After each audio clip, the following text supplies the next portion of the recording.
Welcome to your favorite black male show in the world, the Brother Pill Podcast, the most infamous, most controversial show here on Black YouTube. I am just one of your hosts of the two-headed monster, O'Shea Duke Jackson. Sorry for the late start today. I was actually asleep and overslept the normal primetime show that we have for the second night in a row. But nonetheless, we're going to do the show tonight here. I'm with my gracious host, a guy who's been in the business for over 20 years, been very dear to me, very, very, very experienced in radio, the one, the only, the most hated, but yet still loved at the same time. Steve the Dean Williams. Welcome, Steve. What's going on with you, man? Man, what's up, fam? How you doing, man? Pretty good, pretty good. Where can they find you at, Steve? TheManMindset.com, man. TheManMindset.com. www.themanmindset.com. Steve is a dating coach, shit talker, personal opinion haver, all type of stuff. So check Steve out. Steve, today's topic is catalyzed by Kevin Samuels. He's a regular here on the Brother Pill podcast. I would say about at least 50% of the shows he participates in. He's a pretty good YouTuber. He's really bright guy. He made a video the other day called "Are Black Men Dumb?" Now, this is a black male show, so this is going to be pretty interesting. And I think what Kevin was saying was in comparisons to other groups of men, in comparisons to the squandered opportunities and things of this nature. Are black men stupid? Or are we dumb? And if so, why? The lack of working together, the lack of unity, the lack of development that you see among black men in America as a whole. But let me kind of get to your thoughts on. So I know you're very controversial in black issues, and you have a very opinionated mindset. People want to know what you're thinking. When somebody says or makes a claim, "Are black men dumb?" what is your response? I'd say the majority of them are, yes. Okay. Why would that be?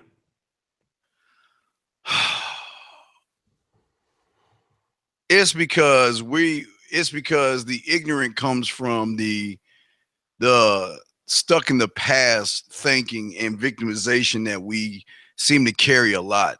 Everything, I mean, I always say that, learn from your past, but don't let your past affect you. And guys, I want to call in. The lines are open. I tell you, but yeah, the thing is that we are the only group of people that will use things that's never happened to us before as a crutch on why we can't do nothing. Okay. And we're the only group of people that will utilize with something. We will look at something that has happened to somebody else and make it our story. When you say somebody else, the last part, police officers. Can you kind of explain what you mean when you say that? Police officers. Half these people will get pulled over.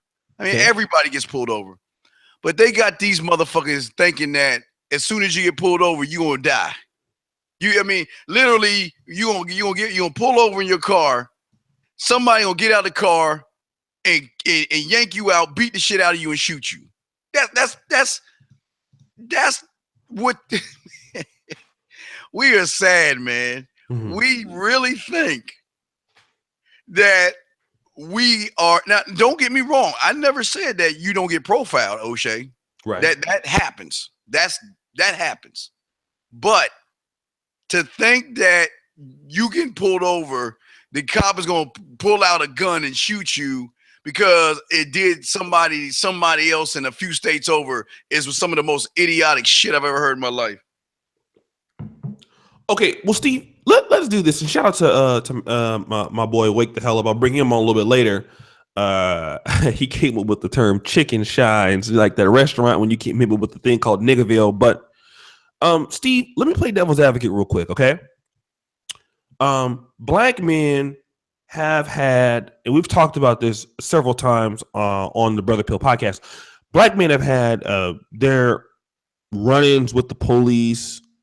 Black men have been targeted by the police and things of this nature. So obviously, in comparison to other races of men, black men, they're skeptical of the police. They're skeptical of the political system.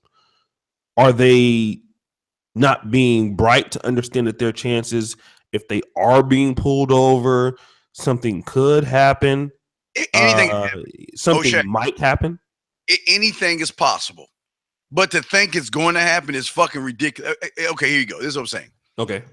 Wait, that's just one thing. I haven't even got to the Coons and Uncle Tom shit. There's so much ignorance with that shit. But okay, we're gonna talk about that because I know you specialize. Yeah, you specialize in that part. That is some of the most ignorant compliment that you can give a motherfucker. But anyway, we do have a call, sir. But yeah, but I just want to say that with when you get pulled over, there are ways that you can handle it. Okay. Let me hold on. Let me pull it out.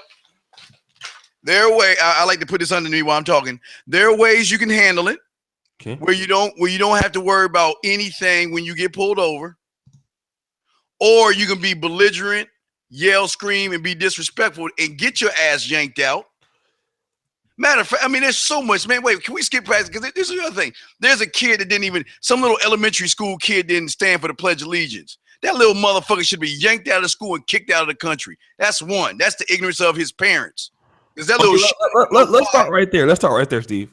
This is a black kid, right? Yes. Little Theron. Well, I gotta find his name. But what I'm saying is, this is the problem.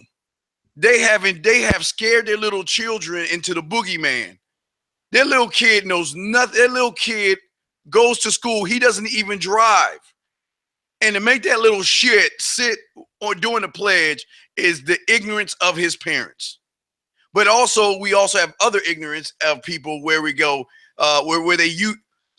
We the only group of people that think calling people Uncle Tom and Coon is really gonna hurt feelings and shit. We are the only group of people that use words because we so mad or jealous that they have a different way of thinking. They want to use the word coon. But like what O'Shea, have you ever met a poor coon before? Ever? Not really. No. Well, then, God damn it. I think when someone calls you a coon, that is a compliment because the motherfucker saying it,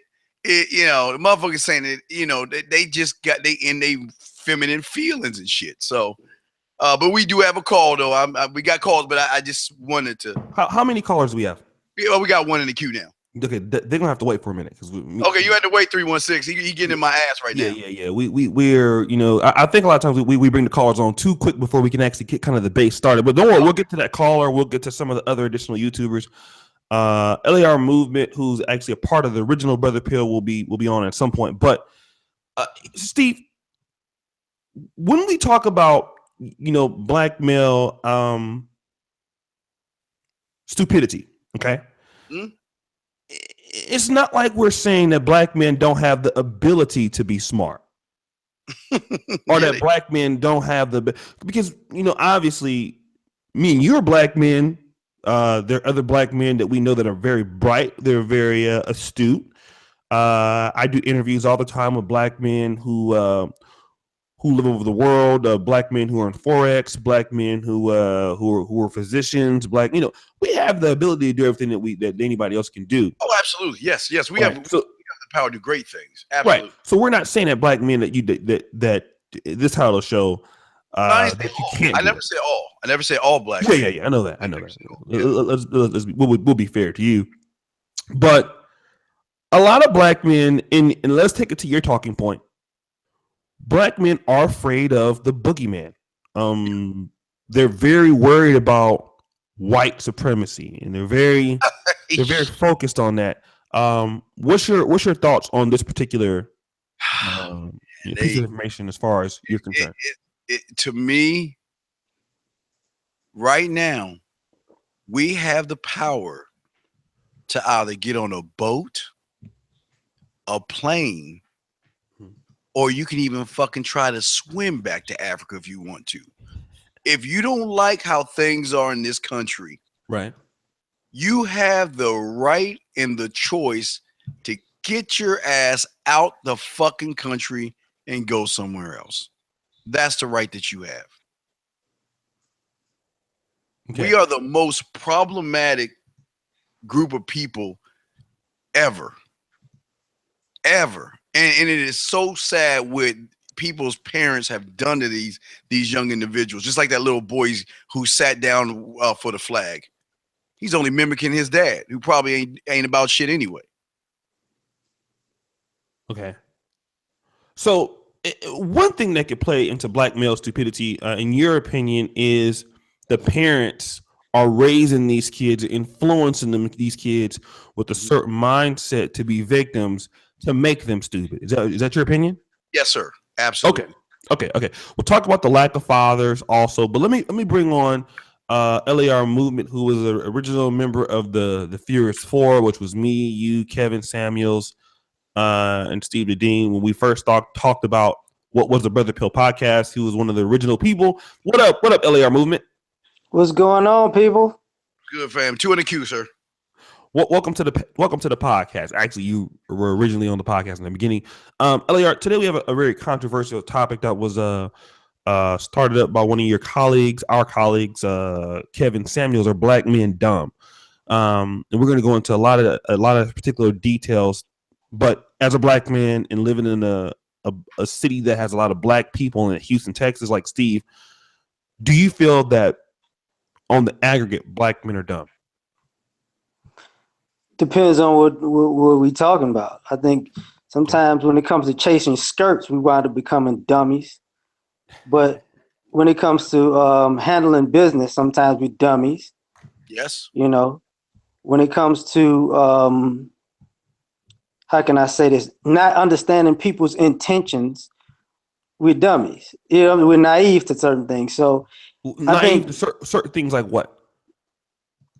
Like if somebody, if you doing something with somebody, we don't get a feel for the people well enough. We act like it's all good all the time with everybody. It's so too trusting. You get what I'm saying? Mm-hmm. You know, it's not kumbaya with everybody, and it doesn't have to be.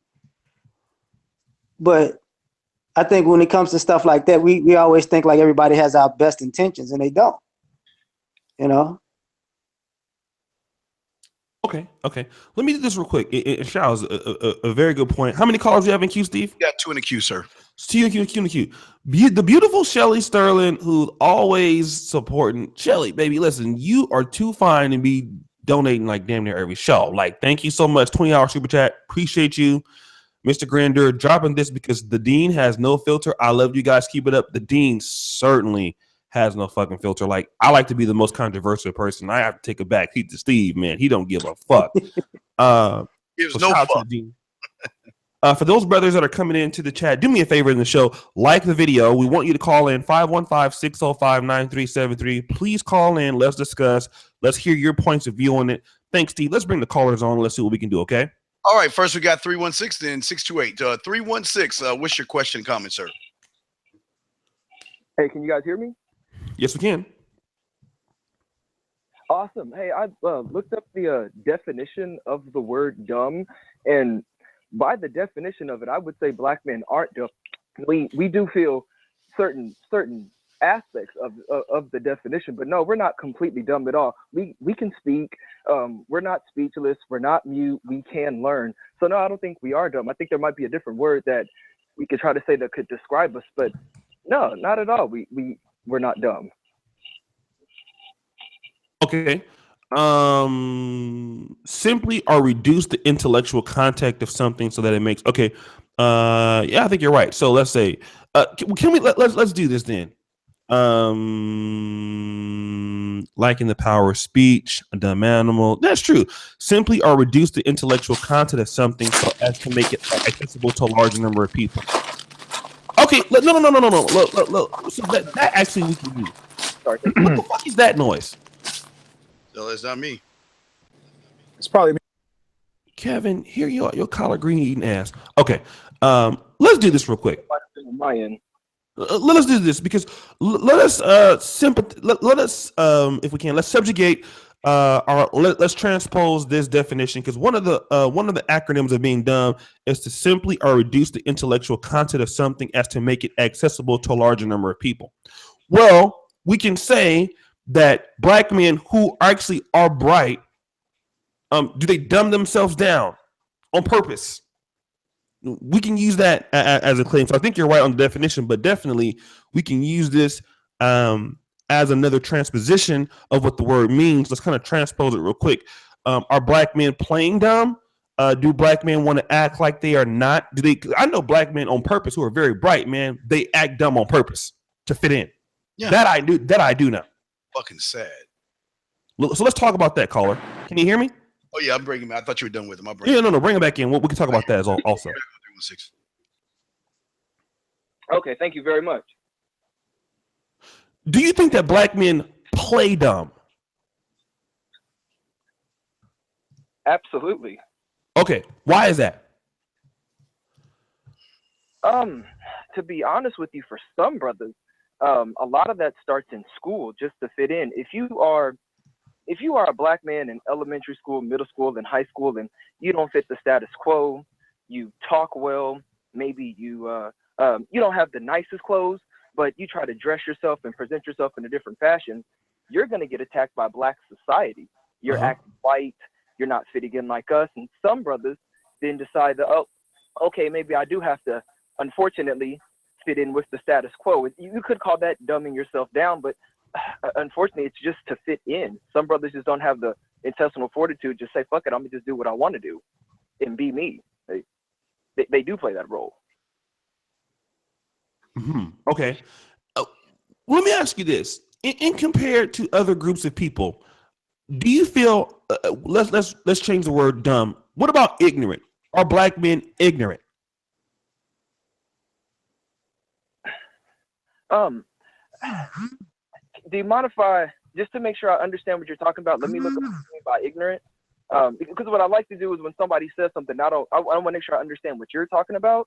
Well, that means lacking knowledge or awareness in general, uneducated or unsophisticated, untaught, unschooled, untrained, unlearned, uninformed, unenlightened, unscholarly, unqualified.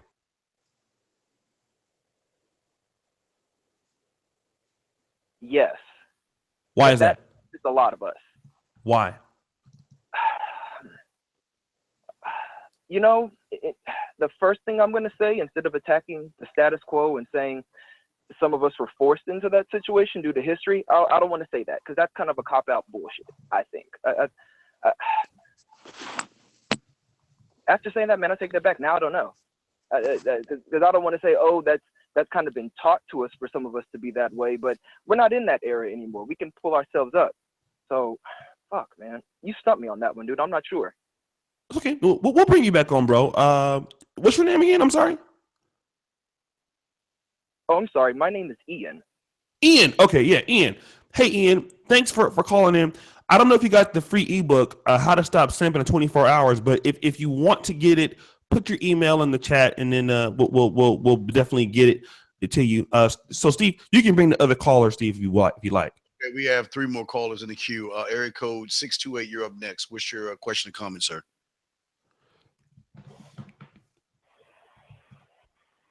682 going once. Okay, what's going on, man? Okay. What's going on, family? What's going on? I'm calling from Dallas, Fort Worth.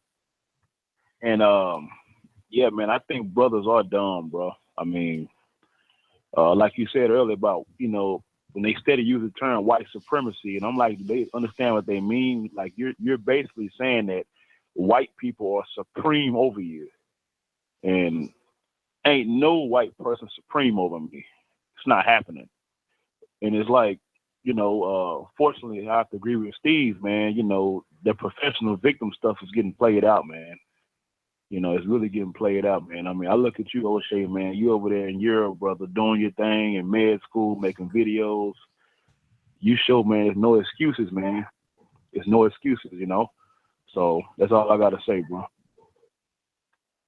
All right, thanks so much. Thanks so much, man. I really appreciate this. See, Steve, man, you should have a political channel, man. I think the dating coach thing is pretty good, man. But you're better, man, at as a political strategist and stuff. What do you think, man?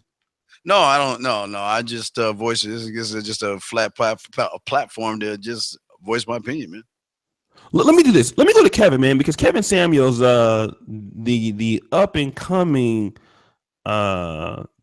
YouTuber in this sector, because he's already was, to be fair to him, he already had a good number of subscribers before he came over here. But in this sector, he's definitely climbing the ranks of popularity. This was actually his idea. I talked to him last night after I saw the title of his video. Let's get his point of view as to why he chose this. Kevin, what was the whole reason behind you choosing this particular title for this video? Well, I had just left an image consulting international conference call, and the subject of black male image kept coming up, and the qualifying words and the softening of words, they don't talk about black men the same way they speak about everyone else. It's like they have to edit themselves. How many times have people said, go to my videos right now, and people will comment, wow, you got a great command of the English language. And I'm talking about a fragrance review or fashion. That's so true. And I look at what I do in my professional business, and I'm sorry, but black men people do think we're dumb. They think we're dumb in the first 7 seconds, and then when we open our mouths in general, duh, yeah, cuz, bruh, does nothing to help. So immediately you'll get pushback from black men saying, well, that's just cultural or colloquialisms and all this other stuff. I say, okay, great. But here's how we're really dumb. Steve says it all the time. Black men are too hard-headed to listen to anybody, especially a professional. If I tell you that image is important, and you know it and I know it, and you know one of the best ways to stop getting your ass pulled over, shot up, profiled, and whatever, is to pull your pants up, cut your hair, take the gold out your mouth, speak the king's English. And you don't do it, and you want to claim back to slavery, white supremacy, and all this other stuff. You're already starting behind, and you motherfuckers want to keep ice skating uphill. That's dumb, in my opinion. Wow. You just gave me a lot of ideas. Let's kind of get to Steve, man. Steve, hey, what's your idea, man, of what Kevin said? I know he's also a conservative, is just like we all are. So I don't know about LAR movement, but what do you have to say about what Kevin just said, Steve? He's on point. Like I say, unfortunately, it was a white person that hit me to the police thing, but I give that information to black people, and you know who hit me up for that? White people. The sticker thing, the joining the 100 club, Right. 100 club, white people. They the only ones that hit me and say, hey, I saw the sticker. Where can I join, and where can I get a sticker at? Not one black person asked. Wow, not one black person. Well, let me ask you, Steve, how much is that sticker? Well, it depends. Like we donate like $2,000, but you don't have to spend $2,000. I think it's about 100, maybe 100 or 500. I can pull it up and let you know. It's Okay. It's 100club.org. Let me see, 100. Yeah, but you got 5 in the queue, sir. 5 in the queue. Okay. So let's bring on another caller here real quick. And so guys, if you're in the chat, I want to just shout out a few people who've donated super chat. Love you guys, man. Thank you, Ted Randolph, my man out in Canada. Always supporting the show, my man. Quentin Maldonado, Andre Thomas. What are your thoughts on black people being anti-intellectual in regards in other intellectual pursuits? After we take this caller, we'll talk about that real quick. And also, brothers, what I want to say, for those of you who are in the chat, we love you guys. We do this show for you. Sometimes it's hard to do it every day, man. It's a long show, but me and Steve are here almost every day doing this show, sometimes 7 days a week. So we appreciate you guys. Like the video. If you have not supported the show, if you would like to do so, if you have an Android phone, what you can do is you can hit the $sign, put some money in, tip us. What we're going to do is we use that money to give another free ebook for you. Okay. So we really are concerned with helping black men over here. We want to help you. We want to give entertainment, especially for you. Okay. So we have a free ebook right now ready for you guys. Just go ahead and let us know. We'll get it to you. We thank you. We appreciate you for all that you do for us. and the same. So let's go ahead and bring the caller on, Steve. Okay, area code 919. What's your name, your question, and you're on with the O'Shea. Hey, what's going on, fellas? What's going on, man? How you doing? O'Shea. Oh, I can't call it, man. Yeah, I think Kevin brings up a very good point about, us being dumb. I don't think it's us being dumb so much as that the community refuses to reward intelligence.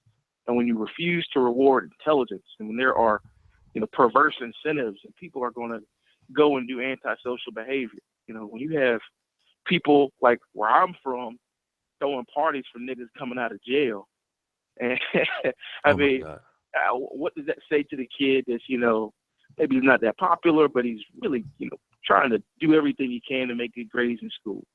We don't reward those people. Black women definitely don't reward those people.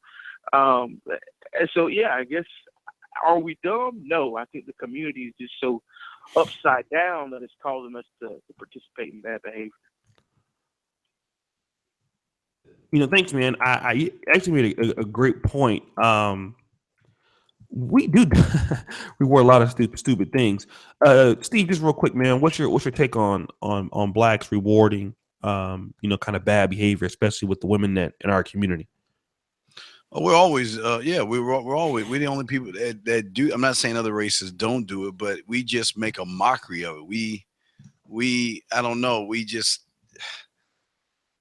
every time it's like it's stuff people do to do more harm to those who are trying to do just trying to live a normal life, man. It's just we got to worry about what's happening outside, with other races or jobs and political shit or the bullshit of the job and all other stuff. But then we got our own just it's like we're building a dam, but then we got our own people on the back end just pulling the other bricks out right underneath us while we trying to build up. And it's just sad, man. I agree. Let's take another caller, and then we're going to go to LAR movement and then Kevin. So let's go ahead and do that real quick. All right. Up next is area code 904. Oh, wait. Oh, I should grab 647. Okay, 904. What's your question, sir? Hey, partner. I'm glad to be on here. I've been listening to you guys, and I don't want to take up all your time. I just have a question because I heard the brother mention about the profiling and the shooting and all this stuff, and the other brother was mentioning about why we're not giving it his opinion on the us being not respected and stuff of this nature. And I learned a long time ago that the most important question that you can ever ask in any kind of conversation is the question of why.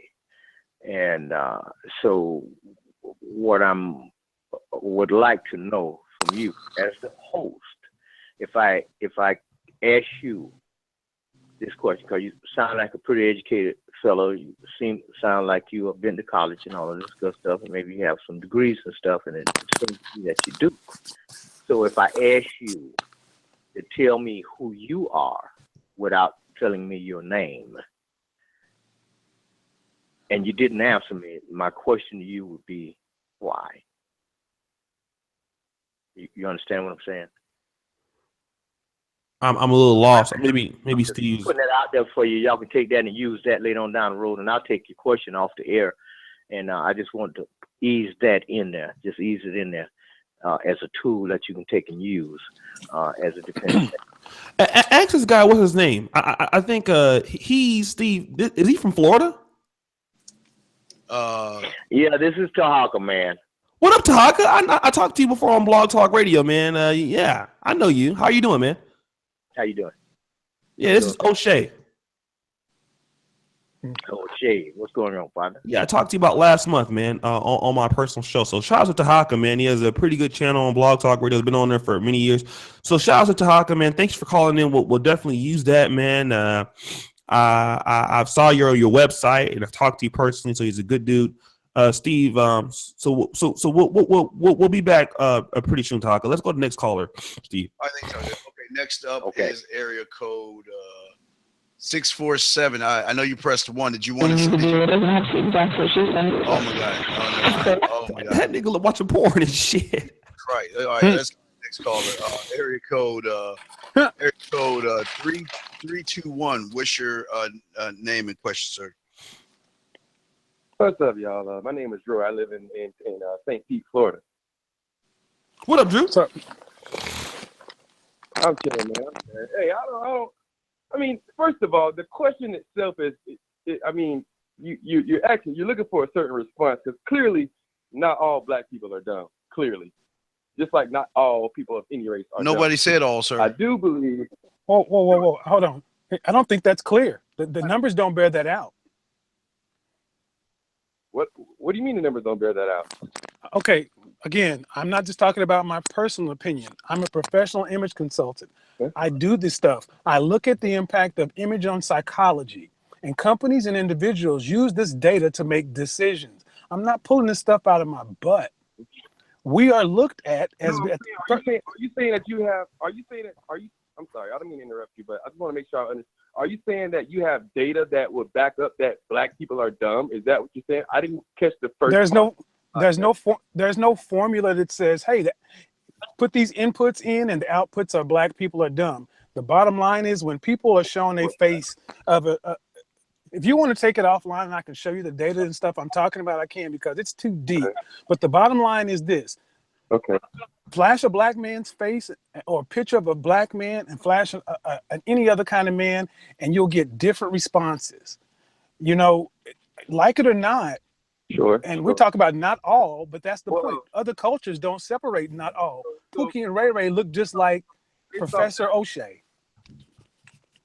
Based off that, if you flash it depends on what type of picture you flash. If you flash a picture of just somebody's face that looks like a mugshot and he got snappy hair and gold teeth, then yeah, you're gonna see that. You're gonna think, yeah, that's probably a very not smart person.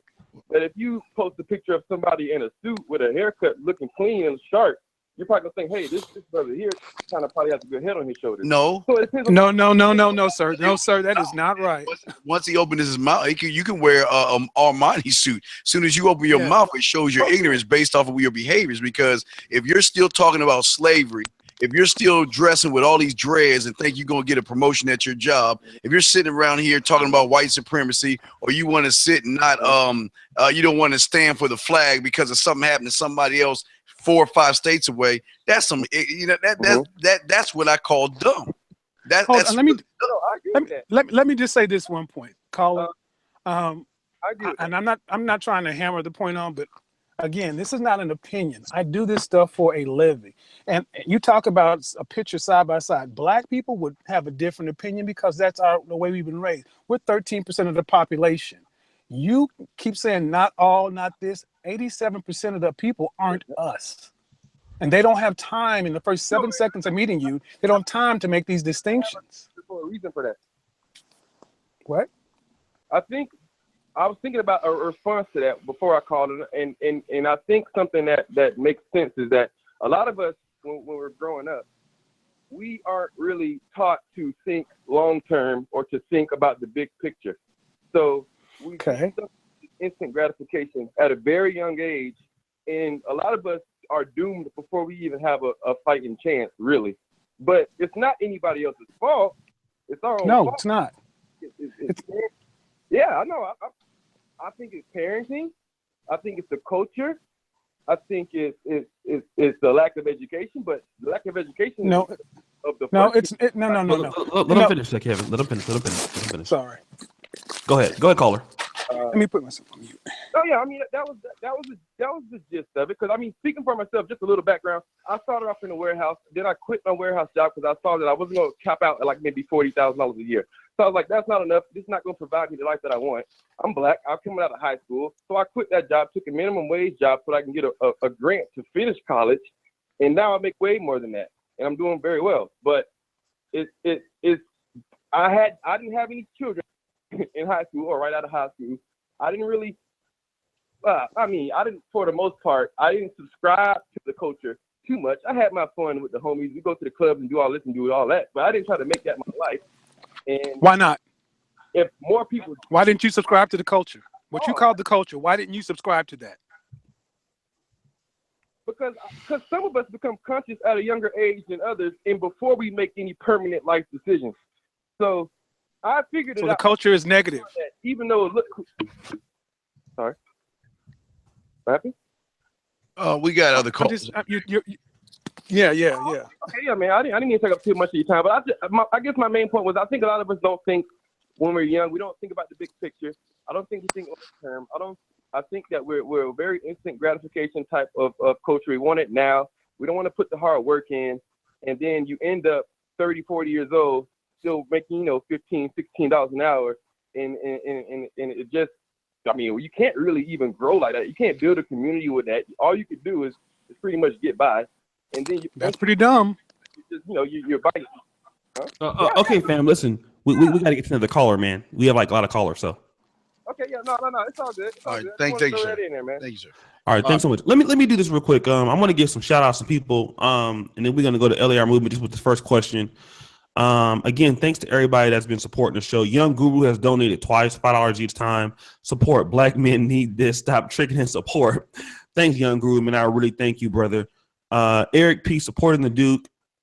Question for the panel: why is that the Congressional Black Caucus always keeps getting elected to office?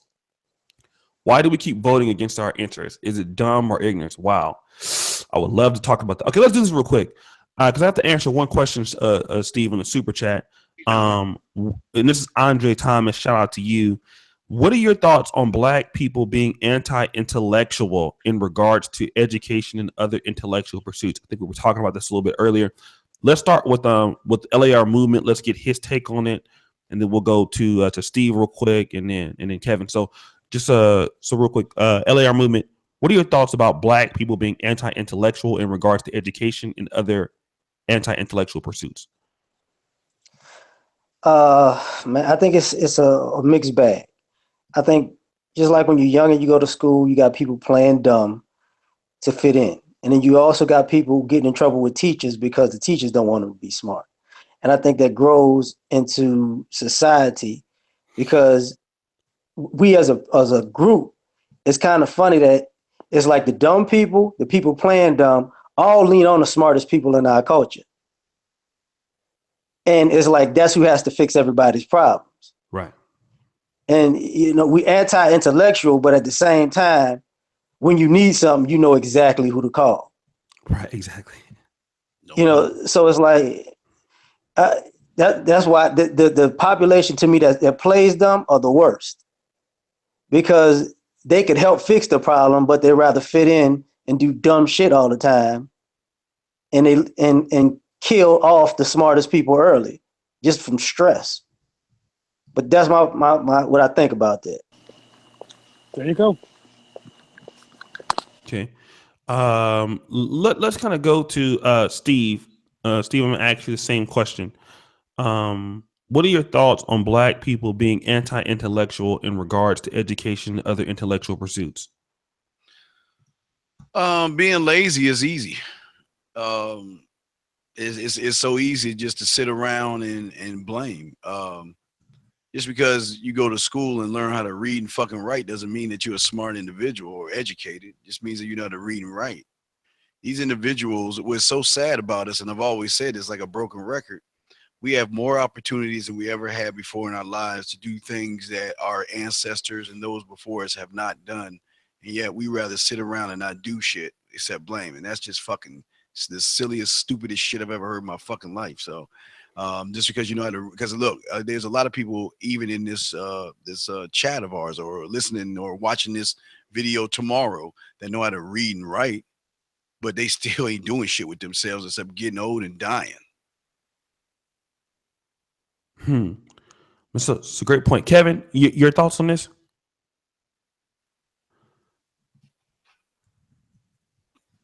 Kevin, hold on. I was doing something. Okay, the point of being anti-intellectual, just like we say, hey, we don't reward intellectualism. The girls don't reward intellectualism, so guys will make themselves look so smart to get the reaction of women. That's dumb because we know that, and yet we still do it. That's dumb. When we are grown men, 18 years out of our parents' house, we know our image and all this stuff is important, yet we won't wear it because we're afraid of people are calling us Carlton or Square or whatever. Yet the world judges, just like the previous caller. He was answering his own question saying, hey, I didn't do what the culture does because I want it better. We don't reward intellectualism. We call them the lames or the nerds or such and so forth. So when we go to become doctors, engineers, such and so forth, people don't want to talk to us in the community. Women don't want to give you play. Then we end up leaving the culture or community. First, they don't want to call you a sellout and coon. Mm-hmm. We live in an inverse lifestyle, and it's not because of ignorance, and it's not because of how we were raised. We're all grown. We know these rules. You know that people say image is everything. You know that we heard the same stuff. The fact of it, Steve said it a long time ago. Black men are hard-headed, and they won't do anything that they don't already agree with. You can't teach them nothing. So I think it's dumb to know the rules and to think you are the only one that shouldn't have to follow them. You're going to be able to figure a different way out. That's just dumb. Okay. I totally agree. Steve, do we have another caller? You guys 5 in the queue, sir. 5. Fuck. Okay, let's bring another caller in, Steve. Next up is area code 334. 334, you're on, sir. Peace, Tony. Everybody doing good tonight? This is Jay calling you. Okay, right quick, and I'm gonna jump back on. I believe, yes, it is a whole lot of brothers out here that's dumb and everything, but my thing is this right here. I think it's the way that they're being brought up. If you could take a brother, like just say, do an experiment. You take a woman, get her pregnant. She have twins. You put one in a broken family, send him to public school, give him access to YouTube and whatever he want to watch. You take the other twin and you put him in a structured family and send him to a private school. I guarantee you, the one that goes to the private school with the family is going to be smarter than the other brother. So it's not something that, that we're just inherently dumb. I believe that if you put us in a good environment and raise us right, we'll come out on the right side. It's not necessarily. Not necessarily. I disagree. I disagree with what you're saying. I'll go ahead, Ellie. Move it. I'll go after you. I'm sorry, bro. I think.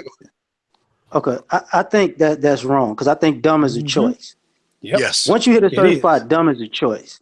Yes. And the reason I say that is because everybody who you can consider dumb, they smart as hell when they about to do some fuck shit. Mm-hmm. Like when it's time to do some dumb shit, they Albert Einstein, they Benjamin Banneker, they're the smartest individual you ever met in your life. So I think it's a choice. Even if you could put a person in the most structured private school environment, they will continue to do dumb shit because they chose to do dumb shit. Yeah. Being intelligent takes work. Yeah, it takes a lot of work. Yeah, and this is where I disagree with you, sir, because just because a black man goes to Harvard or any Ivy League, he still could be ignorant to the fact of, oh man, white supremacy, oh man, slavery, oh man, the cops are gonna kill me if I drive. He can still do that. That's the choice he makes. Look, just because you have this is where y'all get everything twisted. Y'all think just because you have an education or a big house on the hill that you're smart. The man who might not have anything, who lives in a box, can be smarter. And you guys, y'all are looking at the education, but you're not looking at how one thinks. It's your thinking that makes you dumb. It's not that anybody can learn how to read, write, and walk up on both feet instead of all fours. Absolutely.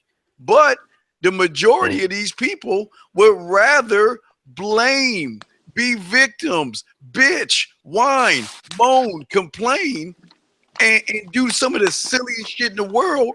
And I've seen smart people. I've seen Hollywood actors and artists and all this other stuff dog out police officers, making it seem like all police officers are bad, making all police officers bad, or blame the white man for everything. So even with great education, you still could be stupid as fuck in your mind, man. Wow, just because if a brother says, this right here goes on, that right there makes him dumb. No, here's what makes you dumb. Knowing that walking around wearing Jordans at 30 years old and you're not a basketball player, and you want to move up in your corporation. It's dumb. Saying, bruh, duh, cuz, going to work with dreadlocks in a conservative corporation. Look, we don't follow rules. We want to get around the rules. And the first thing you said was going back to how they're raised. My point was black men, not black children, men. I'm talking about when you're 18 and get up and make your own decisions. There are brothers right now on this chat who this fits. They're not trying to do anything. They know what the world is, but they think I can slip, slide, hustle my way on through. It's not necessarily that you're dumb being as far as intellectual capacity, but we act dumb because we don't, it's the outcomes, it's our actions. And people don't make the distinction between both of those. Well, yeah, let me ask you. Go ahead. Right, but okay, okay, let me ask you a question. Let's say O'Shea got his ass beat in Poland by a cop. What the fuck does that have to do with you where you live at, sir? Well, I mean, you know, hey, I look at it like this right here. You attack one, you attack us all. No, because if you attack a Jewish people or person, all Jews is gonna be mad. Why should only the dude O'Shea be mad for getting beat? All of us should have O'Shea. Can I interject and answer that? Go ahead, Movie. I get racism in America, but here's the thing. We need to stop comparing ourselves to other groups, because guess what? Other groups ostracize their idiots. Thank you. They don't take on the idiot culture. And that's part of the issue that we have as a community. It's like part of the culture, the part of our culture that does dumb shit wants to be saved by the smart culture. And they get mad because, you know, yeah, racism fucks with all black people, but if you doing dumb shit publicly all the time to get in more shit, it ain't my fucking fault, and I shouldn't have to save your ass. Or I shouldn't get angry. Why should I get angry? And because again, what a lot of people don't do, you don't watch the whole film. You know what? Maybe O'Shea was in his feelings, and maybe O'Shea was talking shit to that cop, and maybe O'Shea wasn't complying to the officer's wishes. You don't know what happened, but you look at the end result of what happened instead of looking at the first domino, and you want to get angry at you don't even know O'Shea. You don't know anything about him or his habit, just that he got beat. So you're going to be angry all the way overseas over something that happened to him. That's our problem. If it's not, look, it's okay to be aware of it, but why would you put your feelings on something that has nothing to do with you? Nothing. Steve, the real thing is, well, for me, is the question. Okay, I'm sorry. Go ahead. Here's the real problem. We know the truth. We know the answer. The answer is, yep, we do dumb shit. We walk around making it harder for ourselves. And in order for us to get out of this position, each of us is going to have to make the changes on our level. But we don't want to. I like my Jordans. I like talking this way. I like speaking this way. I'm comfortable. It makes me cool. It makes me that. And if I have to do anything else, man, it's going to cost me money, time, effort. So no, if I can just get everybody else to sideline with me and say, you know what, it's not that bad. Cool. But bottom line is, the rest of the world does not think like the black community. They don't think of black men. They don't think we're intelligent. They think we run fast, jump high, such and so forth. And we don't do ourselves any favors by furthering that narrative. Mm-hmm. I can agree with that. Okay. All right. Well, okay, but I know y'all got other people lined up. I'm gonna jump on. Well, thank you, 344. We appreciate the call. O'Shea, you back to you. We got 3 in the queue for you, but you got the floor, sir. Okay, let me just do this real quick. We have a great show. You guys have given me some ideas. I've written some ideas down. This is what I want to just say real quick. For those of you people I've sent the ebook to, look into your email. You'll see an email from the negromanosphere.com to join up on the email list. You need to confirm your email. So for those people who drop their emails in the email list, this is what you need to do. Go in your email, hit the confirm. That would have been the 70 email in the Pauline Jean email. Please go in and hit the confirm, join the email list. That's your payment for the ebook, which is still free. For those of you who have not received the ebook, drop your emails in the chat. I just want to recognize some people on the super chat real quick. Ming Nicole, I forgot to acknowledge her. She's an awesome moderator. Thanks so much. My brother Ted Randolph again. LOL. Steve out here. He called you a diet Uncle Ruckus. Well, What makes me Uncle Ruckus? Well, Steve, Alan Roger Curry said this. I don't know if this is true, right? But he did say, like, when he first met you, like, you sent him an email, and it says, like, as your username, Uncle Ruckus. Is that true? Yeah. Oh yeah. That's my video game. I love because I you know why? Because I love Uncle Ruckus because he is more honest than most black people are today. I think maybe in those terms, he says, like, you're kind of. Well, yeah, but I love black people. But I just like Uncle Ruckus. I hate niggas. I mean, niggas fuck shit up for all of us. So if you want to call me Uncle Ruckus for hating niggas, call me that all day. He says, question, don't you have to give back or make some kind of impact in your community? Because based on statistics, O'Shea ain't supposed to be shit. We could take that for a spin real quick before we take any other callers, because thanks again to Ted Randolph. He always supporting the show. He's out of Canada. Let's start with you, Steve. And this has been a big argument here in the Black manosphere for over some years. Are we supposed to, as black men, build impact in our communities and stuff like that? I feel that you should only help people who help themselves first. Don't give anybody anything, because that you're creating a crutch situation. Yeah, I can see if there's a young man in who is in a bad part of the neighborhood, but he's taking 2 or 3 buses and he's doing everything he can to further his education and stuff. Absolutely, do everything you can for that young man, because he's doing something for himself. I would definitely do that, but I will not give a nary fucking penny to someone that's sitting on their ass and expect a handout. Fuck that. No, it depends on the situation. We got to talk about that too, man. Athletes helping black people tonight. Let me make sure I talk about that. Athletes who just blindly give money to help people who don't want to do anything in some instances. Let me talk about that. Let's go to Kevin Samuels. What do you kind of feel about what Steve just said? Coming back and helping the community. So he says, don't you have to give back or make some kind of impact in your community? Because based on the statistics, O'Shea ain't supposed to be shit. Do you have to? No, you don't have to do anything. I think we all know that. Do I feel like we should? I don't. Personally, for me, I'm like Steve. I stopped working with people who need help. I work with people who want help, because the people who need help, unless they are desiring to change and do something different, you're just going to feed the problem. I work with the people who actually say, you know what, I'm tired of living this way. I want some solutions and alternatives. I'm willing to be taught a different way if it's going to improve me. That's the person that I feel like if there's any kind of obligation, it's my obligation to find that person.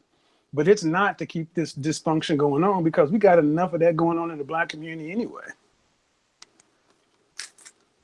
I totally agree. Kevin, your thoughts on that particular question? You mean LA movement, sir? You mean LA movement? I'm sorry. That's all good. I think you gotta be qualified to get help. You got to qualify yourself now. I think we've helped enough people in our community that was bullshit, and now people have to see you and do what you see you go about it the same way Steve was talking about. If you helping yourself, you deserve help. But if you just saying I want help, no, because I've seen it plenty of times where a person in the community may want help, and the people around them are trying to pimp you while you're helping them. Yeah. So you got to separate yourself from the people you're around that actually are bullshit by your actions. But that's it. Okay. Let's do this. Let's get Steve, if we can. Let's bring another caller on. Okay, right now we have let's see, in the queue right now, where we did 316. Okay, here we go. We got 647, sir. 647, and then 678. You're up next. 647. Hey, what's going on? Okay, go ahead, 647.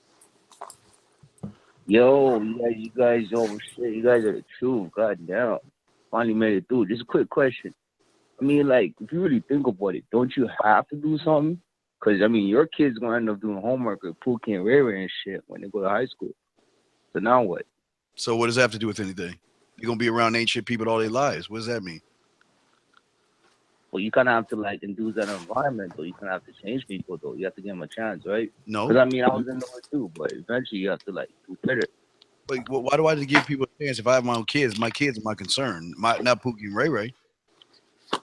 Yeah, well, you have to move like 2 hours into the suburbs. What you gonna do? Move another 2 hours further out? Just keep getting away from the bullshit?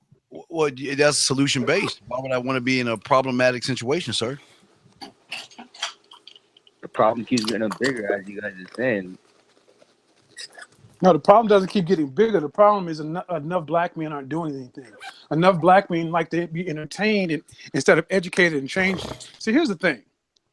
Right now, Pookie and Ray Ray outnumbers us because they are committed to what we're doing. The O'Sheas, the Steves, the LARs, we're on the other side. It's the ones in the middle who just come and watch and be entertained. What are you doing? What are people in the chat room doing? Not what do they think they should do? What are they doing on a daily, weekly basis to change the community and the narrative? Because at that point, we won't be outnumbered.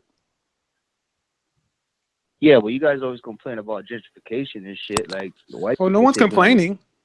Place about that. No one's complaining. Discussing a situation. Okay, when you say complaining, that's a trigger word. Just because we have a discussion about a subject doesn't mean we're complaining. Bringing light to it. But the point is, you said, hey, don't you have to do something? Because, hey, if you don't do something, your kids are around this. Well, if I'm doing something with my kids, and you doing something with your kids, and Steve doing something with his kids, wouldn't we begin to outnumber the problem kids? True. Then they would be the ones changing, right? Yeah, but you can't just say like black people are dumb, because if you think about like O'Shea at one point, some guy probably see him on the block, nose dripping and shit, and man just say, look at this dumbass nigga. But look at O'Shea now. Okay, and if you go into corporate America talking like you talking, I don't care. You could be you can be summa cum laude. Your ass ain't getting out the mailroom. Yeah, you ain't getting no job, dog. No, I'm okay. I'm okay for money. It's okay. I'm not in the Let him finish. Here we go. Let him finish his thoughts. Okay, I'm sorry. Your name again was, sir? What's his name, Steve? Yo, it's Ted Randolph still. Y'all keep taking my money, so be nice. what up, Ted? It's all love, brother. What up, Ted? What's up, man? What part of Canada are you calling from? Oh man, like Toronto, pretty much. Okay. So Ted, I think I understand what your point is. It's a lot worse. It's a lot worse out there, like compared to us. Okay, so what you're saying, Ted, is, our kids are going to have to go to school with these Pookie and Ray Rays and these dumbass people and stuff like that. Is that right? Pretty much. Okay. So you want us to address that? Okay. Here's what I got to say. The American society is very stratified, just like anywhere else. Sorry, my fucking nose is running. And the thing is, you're always going to have people who are going to be, stupid, man. You're just going to have that. It's unfortunate.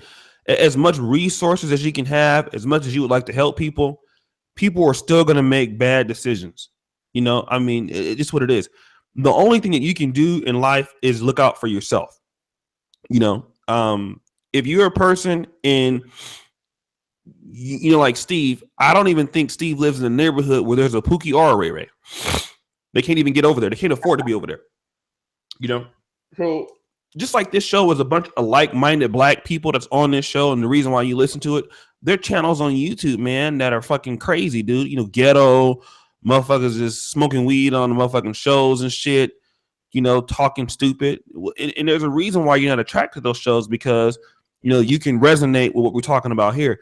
I think that it's in every black person's ability that, if you try to help black people who don't have the same ambitions as you, they're going to just take your money, they'll take your resources, and if you go broke, they'll never be there to really, really assist you. I think that you know, with this movement that we're trying to build in the Black manosphere, you know, we Black people have to be aligned with what, you know, you want out of life, what I want out of life. And those people, you can't afford, man, to really try to go back and say, because I've tried that. I've tutored so many kids, man, for free in math when I was in California and stuff like that. And you know, a lot of those kids, man, you can't overcome what their parents are teaching them. You know, you can't overcome an abusive household. You know, there's things that you just can't overcome. Unfortunately, man, at the end of the day, you know, if you deal with people that, you know, have problems and you're on the up and up, you're gonna have problems. The only thing I can say is for brothers who are willing and able, you know, you guys have to really build for yourself and build communities for yourself outside of those people, and just worry about that. I'm not necessarily so concerned about the Pookies and Ray Rays because you can't stop Pookie and Ray Ray for coming up. Like I said, it's more of them than it is of us, man. You know, and those people have to decide for themselves that they want something better out of life. You know, we can't be held responsible for people who don't want to do certain things. You know, and there is racism and there is injustices, sure, but a lot of those people, man, they are the way they are because that's what they choose to be. You know, the United States is such that if you work really hard, you can be whatever you want. I mean, look at me. I'm in medical school. I'm in Poland. I have my own staff at the Negro Manosphere because I desire to work for that. You know what I mean? And anybody can do that if you have the ambition. But if you don't have the ambition, you can't get it, Ted. So, I mean, I don't know what to tell you, bro. That's true. I understand. All right, what part of Canada are you from again? Yeah, Toronto, pretty much. Toronto, my man. All right, anything else you want to say, fam? Nah, man, keep it a good word, yo, Steve. There's no beef, man. You the man. Just, you know, keep hitting them hard, man. No, I got love for you, man. No doubt, fam. No love. Hey, man. He's like, yo, man, you got to be nice to me. You taking my money. You gave my money. You got to be nice to me. Okay, I'll be nice to you. No, shout out to that brother, man. You know, we got a lot of guys in Canada, man. Ted Randolph, a good brother, man. Thank you for supporting the show. O'Shea, just want to let you know we have 9 in the queue waiting, and we got about 45 to do the calls. Now, you know. So. I told you, it's a fire starter. Oh God, Jesus Christ. Okay, let's do this. 139 people watching. Let's get the likes up on the videos, guys. 91 people likes, 4 dislikes. Keep the show coming up as far as the likes, brothers. We really appreciate you. One thing I want to say before Steve gets to my ass, we have 4 people join us on Patreon today. We're at 299 people. Shout out to my man Howard Cooper, who's always supporting. Guys, listen, we're working on the survivalism ebook for Black men. Okay, I promise to have that to you by November. Okay. So one thing that we want to say is we're looking for the last Patreon. That will be 300. So if you can sign up, $5 a month, help us grow. I just want to let you guys know the comic book that we're going to work on is not going to come out, but instead I'm writing a comic series. So we're going to have a whole year. It's going to be an ongoing episode of comic on the website. We just built the subdomain. So it's going to be the Manosphere comic every Thursday starting January 2018. So support us. Join up on Patreon, $5 a month. Be number 300, and we'll be able to do more. Steve, go ahead and bring the caller on, okay? Okay, good Lord. I'm trying to see which one the longest wait. Wait. I know. Let me see. Did we do 316 already? Yes, we did 316. We did 678. Okay, 313. Did we do a 313? I don't think so. Okay, 313 did. You have a question, sir? Yeah, what's going on, O'Shea? What's going on, panel? This is Theron Williams. What up, Theron? Wanted to can y'all hear me all right? Yeah, that's one of our moderators, man. That's one of our best moderators. What's up, big TW? Hey, what's good with y'all, man? Yeah, man. I just wanted to say, man, not really a question, just say that I think a lot of the issues or whatever affecting the community that I've seen has been a choice. And I'm talking about like being around, you know what I'm saying, where I'm from, around Detroit and everything. I can remember, man, a time, man, when all of the businesses around the area that I lived in or used to be at, they were all Black owned. And at some point, things had changed to the point to where the businesses started selling out. The Black dollar literally went away from the Black community. I can remember when there were police officers damn near on every block in the area that I stayed in. When they changed the ordinance where the cops no longer had to live in the city, the first thing that they did you know what I'm saying, was run to the suburbs or whatever of the Detroit area, and the sky and the crime rate skyrocketed and everything else. You know what I'm saying? The pictures being painted at home, man, for these children that are in the areas or whatever that are being affected or whatever are like non-existent. You know what I'm saying? When you live in hand to mouth or whatever, man, your outlook is bleak. You know what I'm saying? So what are the options or whatever, or what can individuals actually, you know what I'm saying, do something that can actually contribute to, I guess, the hopelessness of the areas and the surroundings that these people are living in? Because I'm telling you, dog, it's jacked up. You know, homeboy calling from Toronto, but I'm right across the water or whatever. I'm a stone throw away from Canada. Ain't even no pistols allowed over there. It's guns all over my city. Well, let me say one thing. Great, man. Let me say one thing. Yeah, dog. Go ahead. Go ahead, Kevin. Okay. You asked what can a person do? First off, the manhood is gone. There's no code amongst men. One of the first things guys can do is start dressing like men. A lot of these boys, they see their mamas until they're 5. They go to school and their teachers are female. They don't see men except in gym and maybe when they do some sports. If men start dressing like men and make a separation between the way they dress and boys dress, that's why guys don't like to hear this, because people are still dressing like they're 5th graders. Even if those boys aren't related to you, if they see men at least carrying themselves like men, that is one thing a man can do to affect the image of manhood to other men and boys. But that requires us saying, you know what, I can't be comfortable and wear my this jersey and that jersey, or I don't need to do that, or that's uncomfortable, or whatever. But I tell you what, go to any other community, go to a Jewish community, a Chinese, Vietnamese, men and the kids dress different. Well, yeah, but but also I agree with you also, Kevin. But what you have to understand, caller, is that we're in a different time now where you don't necessarily need to do things outside of your home to be successful. There are a lot of online businesses that you can have in the comfort of your own home, because I don't know what part of Detroit you're in or anything. I'm just saying, if you don't want to have a business being in the bad side of town and everybody know your business, you know what I mean? So you do have opportunities to go online and create businesses online. You do have opportunities to turn your TV on every Friday night, watch Shark Tank, to learn the language of business, because business is its own language and things like that. And that's a lot of things that Black people don't want to do. They rather watch a Love and Hip Hop or something like that than watch a Shark Tank. So, So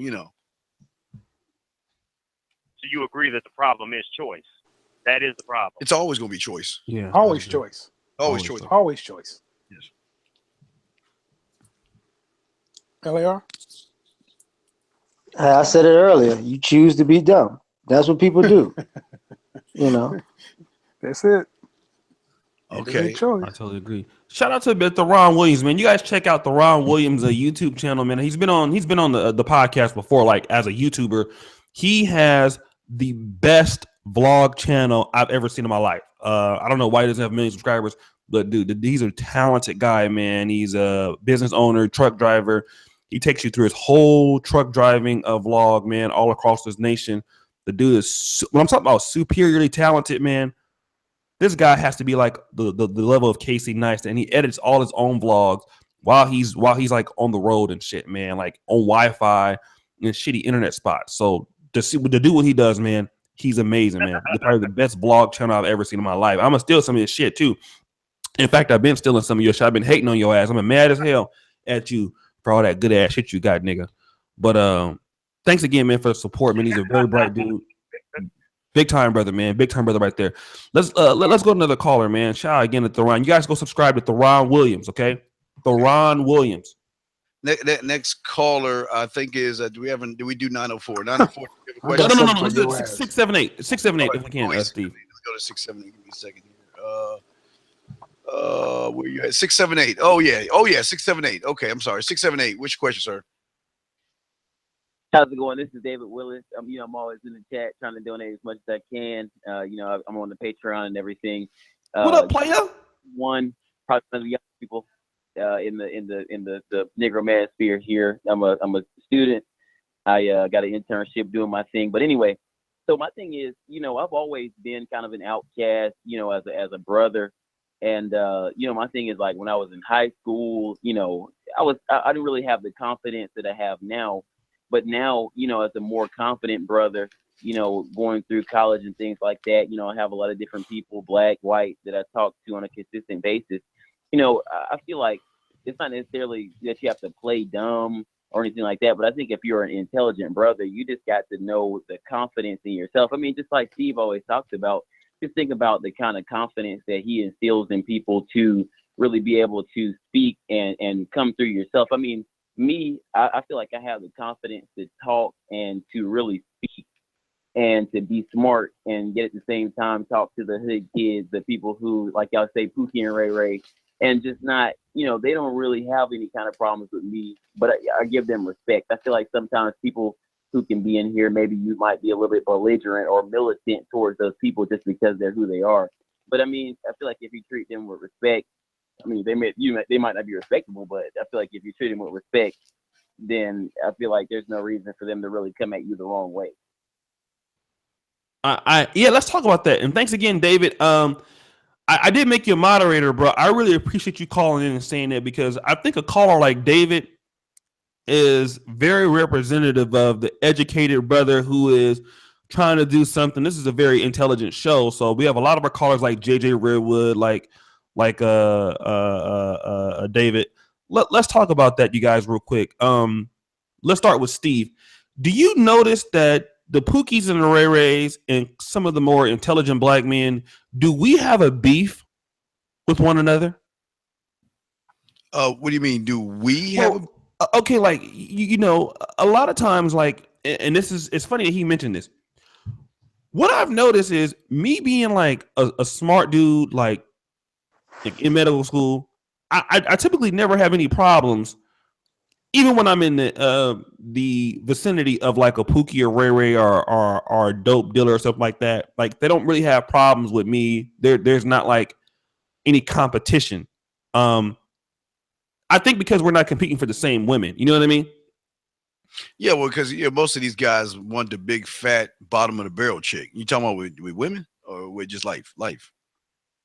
With life, I mean, typically, man, you don't see a lot of hate between professional black men and Pookies and Ray Rays. I don't think there's a big problem between those two. I think there's I think where the hate comes in at is because, unfortunately, because of the Pookie and Ray Rays, when we're around other women of other races, they might grab their purses or something, or they might be like, "Hey, how you doing, bro?" And things like that, because of the Pookies and Ray Rays, because other races are trying to think, okay, well, that's how they are on TV, so I think we need to talk down to them so they can understand our language. So we're a victim of we're more of a victim of them than they are of us. Mm-hmm. Okay, let me ask Kevin real quick. Kevin, is there and I know David said more than that, but this really stands out to me. And shout out to David for getting this grind on in college, man. Keep doing what you're doing. Continue to work hard, man. Do what you're doing, man. Like I said, I know you don't still doesn't believe in God, but continue to work hard, man. Ask God to keep guiding you what you're doing, man. You're going to be very successful. Kevin, does Pookie and Ray Ray have a beef with intelligent, professional black men like yourself, like me? Or do we have a particular axe to grind with one another? Growing up, Pookie and Ray Ray not only did not have beef with us, they admired us and would keep the other gang dudes off our ass while we went to school. Oh, that because is very they true. knew we would wait out. That is true. Only in the last 20 years, these pseudo wannabe thug ass fools who ain't never done a bit of dirt on nothing, just walking around fronting, are the Pookies and Ray Rays that have a problem. But you can point those little soft, moist boys out because they ain't never been in no fight. They damn sure ain't never had nothing happen. And they didn't grow up in the fucking ghetto in the hood like we did. They ain't miss no meals. They're growing up in a ghetto ain't like growing up in the ghetto in the 60s and 70s and the 80s. This is some pseudo ghetto shit. They're playing at this shit. So they're upset with us because they really wish they could be more like us they just know, well, if I do that, the shorties ain't gonna holler at me, so let me go ahead and clown them, so the women will laugh, and then I can get a girl. Yeah. Now we suffer for them. We definitely suffer for them because I can be walking down the street in New York City in a $3,000 Armani suit, get into an elevator, and a little Jewish lady can be walking towards me and she'll clutch her purse. You know why?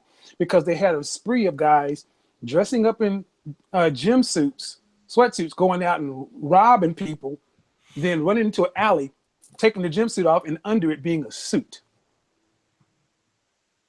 They were calling them suit robbers and shit like this. So they didn't know who, because a lot of these folks don't deal with black people. Believe it or not, we don't fathom a world where we don't have to deal with another culture. But white folks can actually live a life, or other cultures can live a life where they don't actually have to come into contact with black people on a regular basis. So when they do, they don't know who we are. We got to. All right, let's go quickly to LAR movement and let's get his take on it, and then we'll go to another caller. We have a lot of callers still. Fuck, how many calls you have, Steve?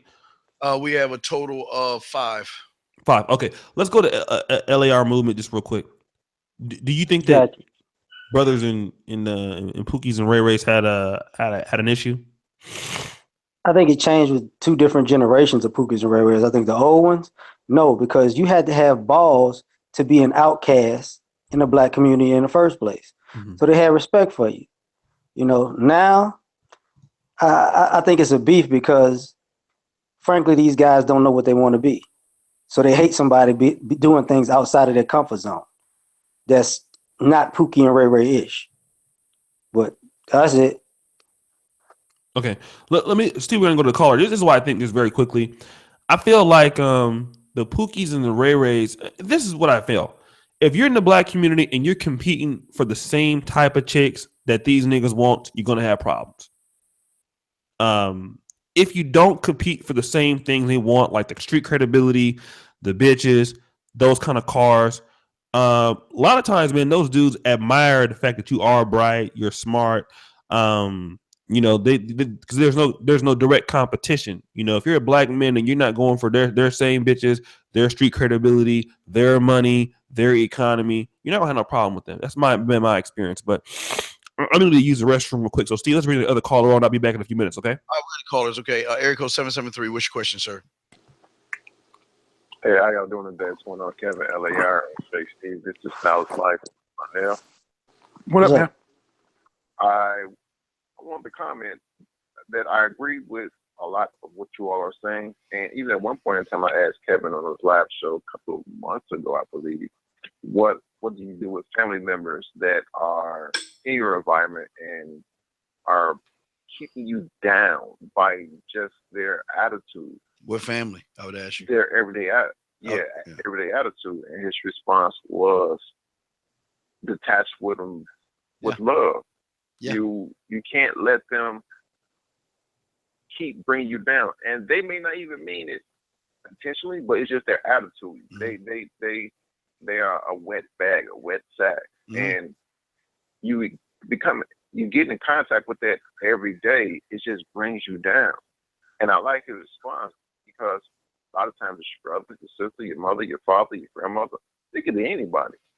And also with your cousins, a lot of people have cousins that's just thuggish, that's not doing nothing, that they always want to hang out with you, but you can't. You're trying to do something, and the thing that you're doing, they can't even contemplate.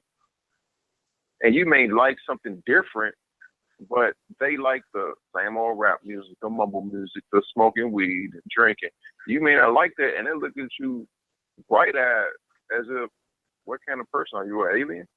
Yeah. But to you, this is you. Okay, but did you have a question, or is this just a statement? A comment. Okay, because we have. Okay. All right. Well, thank you, sir. What guys? You have a comment on his comment, LAR or Kevin? I'll say it like this: you can love your family, But you don't owe your family your ambition, your drive, and the things that you gain from your ambition and drive. Y'all gonna still be related whether you do great things and they do nothing. You know, so as long as you're doing your thing and that's what you want to do you. You could pull up to the house whenever you feel like it and be with your family, and you can pack up and leave whenever you feel like it with your family. Yes. So that's it. That's it.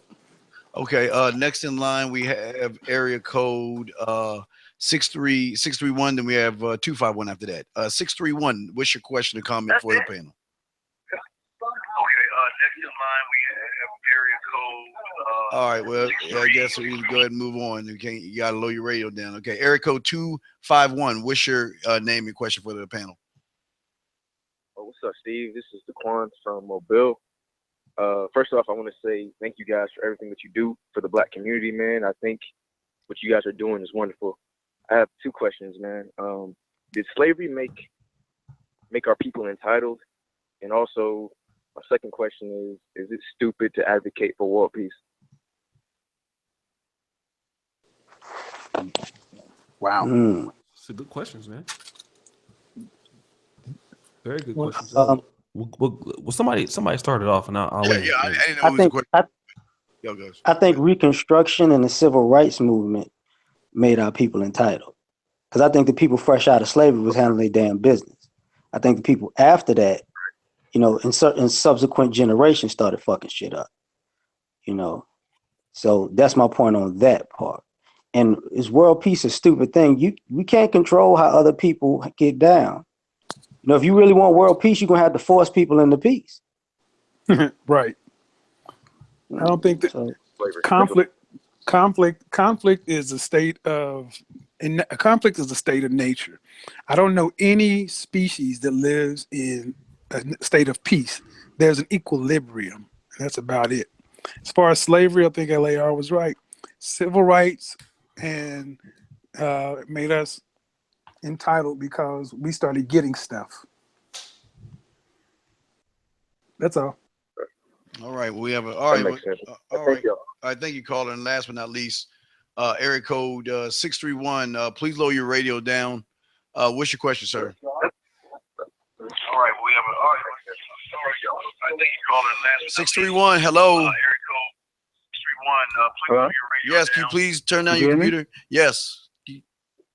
Yeah, I'm sorry about that. Okay. Go ahead. What's your question?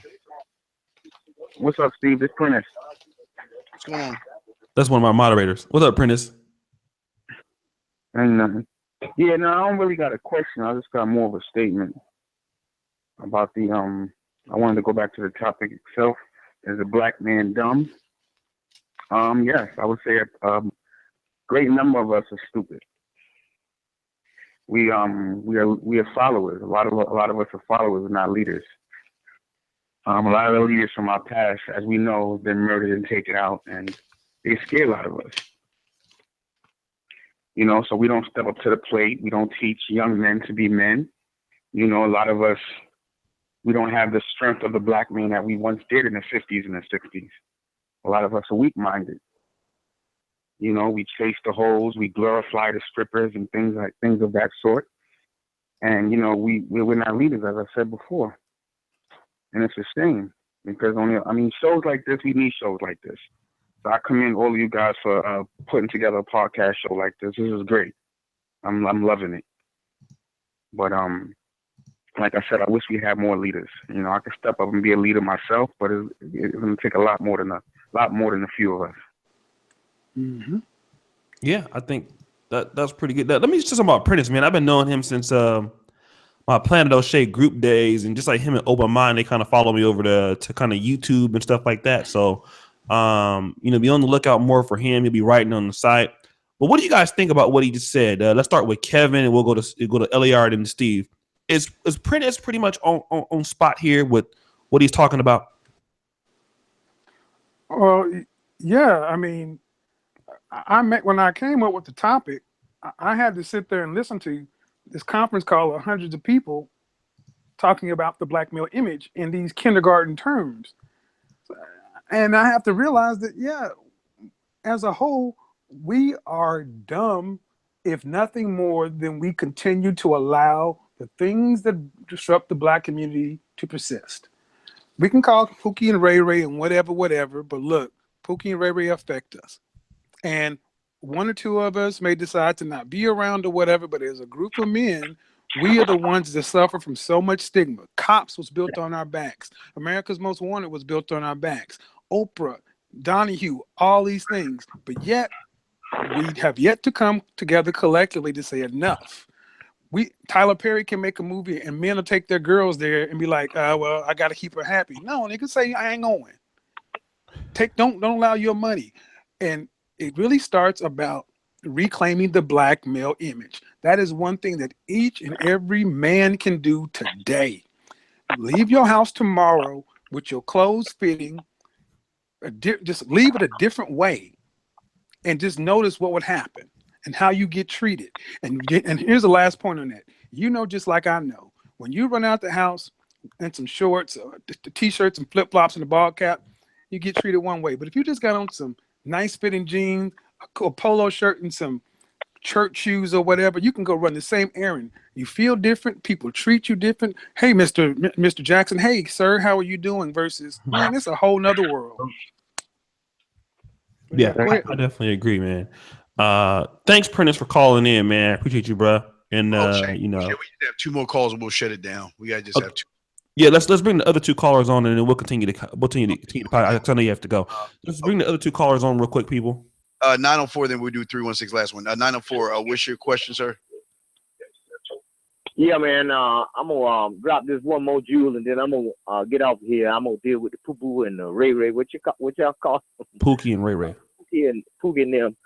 Okay, man. Y'all can't you can't do nothing with that. So what I'm gonna do is I'm gonna drop two things. Just two things, and I'm out of here. For everybody that's listening, fellas, if you travel on the planet, the first thing you want to understand is anytime you travel, always pay the extra amount of money that's going to take for you to go first class.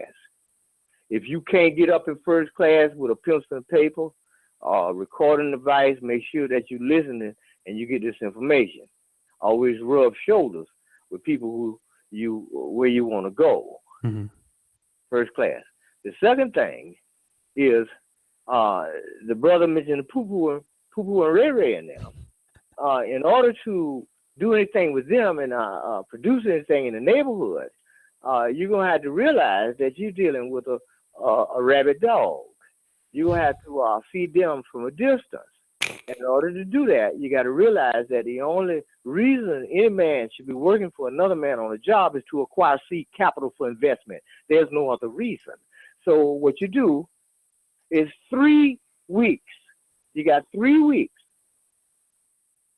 No meat. None but fruits and vegetables, nuts and berries and legumes. And when you lay down on your back. And any amount of money that you want, you speak it aloud and ask for it within the confines of them 3 weeks. And you get what you want, and then you have some power without going in and having to work for another man, because you got a few things wrong in your mind. We want you to take the power that you already born with and use it correctly.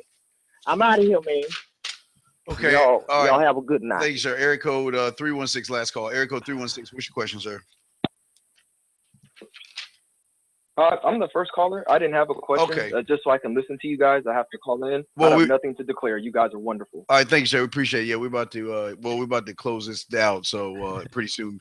But yeah, he said the Poo Poos and the Ray Rays. You're dealing with a rabid dog. Right. Well, 8316, you have to go to the YouTube link because we're gonna be shutting down the show. The phones right he now. said you're dealing with a rabid dog. I mean, a lot of these niggas are like rabid dogs, man. All right, you got it. It's all you, fam. You got it. All right, listen. So we're gonna turn it up, man. It's us now, just the four. I might bring in one person. I don't know if Wake the Hell Up is still on here, but let's talk about this real quick, man. Now that it's just four, I can kind of get loose and get into the podcast like I want. So we got the original four of the Brother Pill. You guys don't know this is how the Brother Pill was born. About 2 months ago. Let me just kind of give the history. Me and Steve already had been doing these classic shows because Steve hit me in March. Hey man, Hey, what's up, man? It's Steve, baby. My name is Steve. I said, okay, because I seen the nigga around or whatever. And but I didn't know this motherfucker was as good at shows and shit. It's the first time we did a show. Me and Steve did a show was like 200,000 watch time minutes or something crazy like that. It was like almost every time. Him and Alan Roger Curry are the only people I believe that ever got that many watch time minutes on my shows. And so, and then like about 2 months ago, we were all on a podcast like this, and I was thinking, what if we did something called the Brother Pill? Because Ron Wills gave me that name when I was kind of talking about the Negro Manosphere pill instead of the red pill for black men, the Brother Pill for black men. And so I took that name and with these four, but then what ended up happening, there's another prominent YouTuber in this mix who's no longer on the show. He started showing up, which kind of kicked. It was just us three, really. And we did some good shows, but now we're back to the original podcast. So I want to thank Steve, man, for first reaching out to me in March. Steve has changed my life and my YouTube mission. So I think his bald head ass. But let's turn this motherfucker up. Now we got the original four of the Brother Pill. First thing that that I've heard this before, Kevin, and I've mentioned this before. When you work amongst white people or other races of blacks or other races of whites, or races of people who are pseudo whites, right? Asians, Indians, people like that. When they hear somebody like you talk or me talk when I'm not in my niggified voice, one of the first things they're very shocked. Mm-hmm. Like, wow, you sound very much. You sound different than the other blacks that I know. You come to work on time. You don't take 3-hour lunches like Steve said, and you're very bright. Like even in medical school. Mm-hmm. Let me tell you a story real quick. I had an organic chemistry class before, and I had a person tell me like, "Oh yeah, speech is not here. Like, are you sure you're supposed to be here? Organic chemistry?" I'm like, "Yeah, bitch. I'm supposed to be here. Like, I passed last semester, motherfucker. Like, what the fuck you talking about?" Mm-hmm. Oh, I'm sorry. Or I've had somebody on the plane. Look at Steve. Don't laugh, nigga. I had somebody on the plane tell me before I was coming from Howard back to California, and he was like, "Yeah. So what school do you go to?"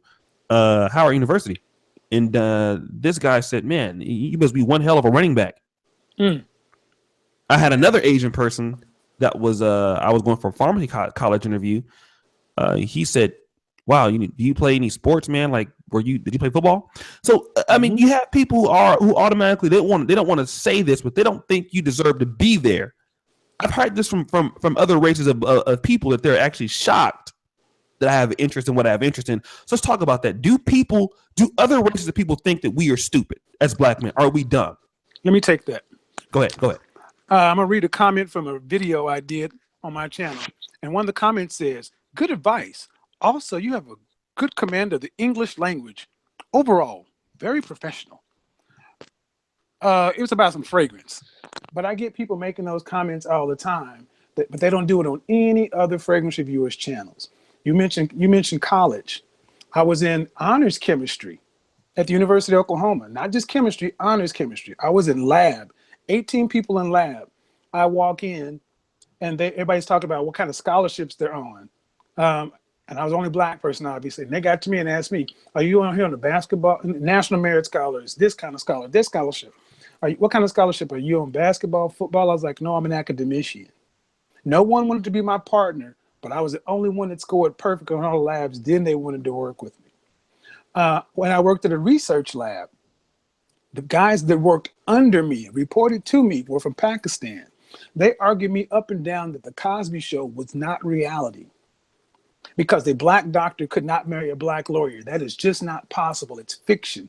I said, "Why?" "Because black people just aren't generally that smart. They don't do things like that. They don't become doctors and lawyers." I'm like, Am I your boss? "Yeah." "What's my degree?" "Chemical engineering." But you're different. They really meant this shit. And as I went around in college and more, I get that on a monthly basis. "Oh, you're a black man and stuff. Oh, well, that's really, you speak really well." I mean, it almost feels like I'm a pet to some of these motherfuckers. It's like, wow, you do things so well. So yeah, they are unaccustomed to us carrying it just like normal people. because that's not the way. Here's the thing: that's just not the way our image is portrayed in the media, and it's only going to change if we do something about it.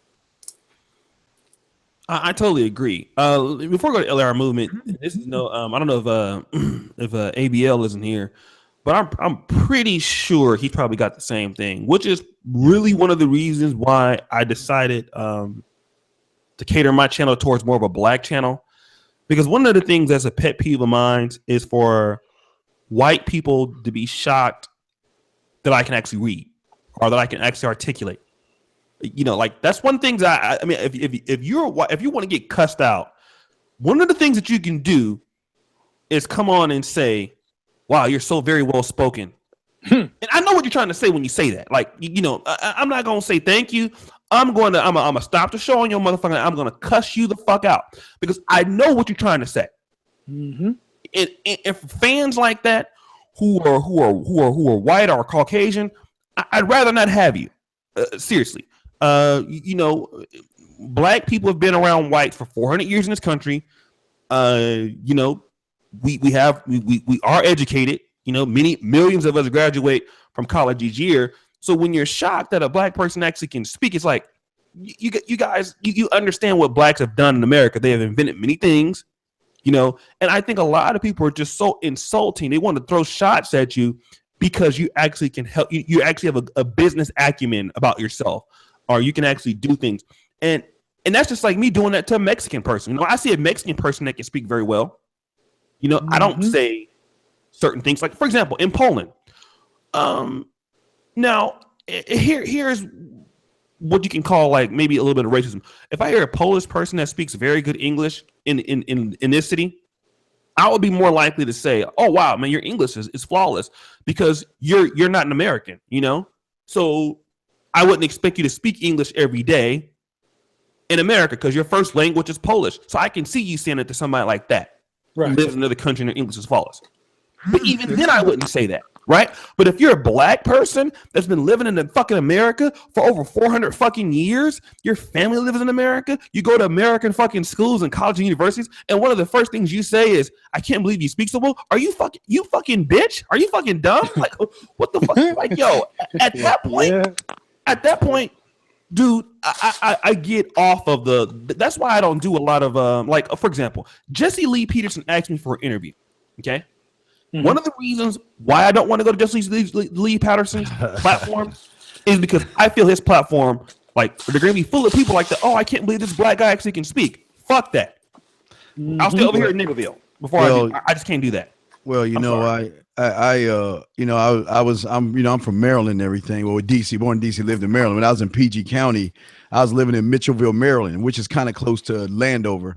You know, I was a Cosby family. You know, it was just a reverse. My dad was a lawyer. My stepmother was an anesthesiologist.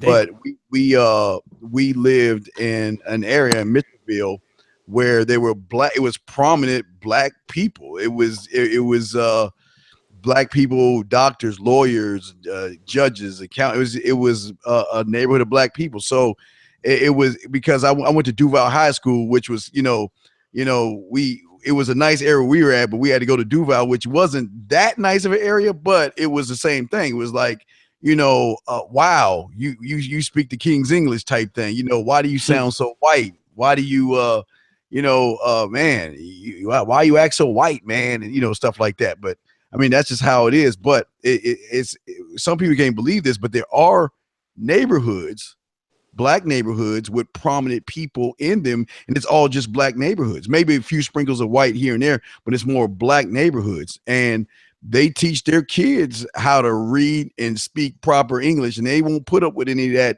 that yo, like Kevin was saying that yo, what's up, hey baby mama, whatever, all that shit you were saying, Kevin, but you were right about that, Yeah, totally. Only thing I don't like about that shit is usually people like that are dumb motherfuckers. They want to, you speak so well. Oh, okay. And who are you and what are you about? They start speaking. Oh, you a dumb motherfucker trying to tell me you thought you were smarter than me with your dumb ass. That's it. And me personally, I question people because you should, if people want to play these mental mind games, I got a degree in psychology. I'll look beneath you in your mind and fuck your head up. Well, the average, here's the thing. They're shocked because they're shocked and they're scared.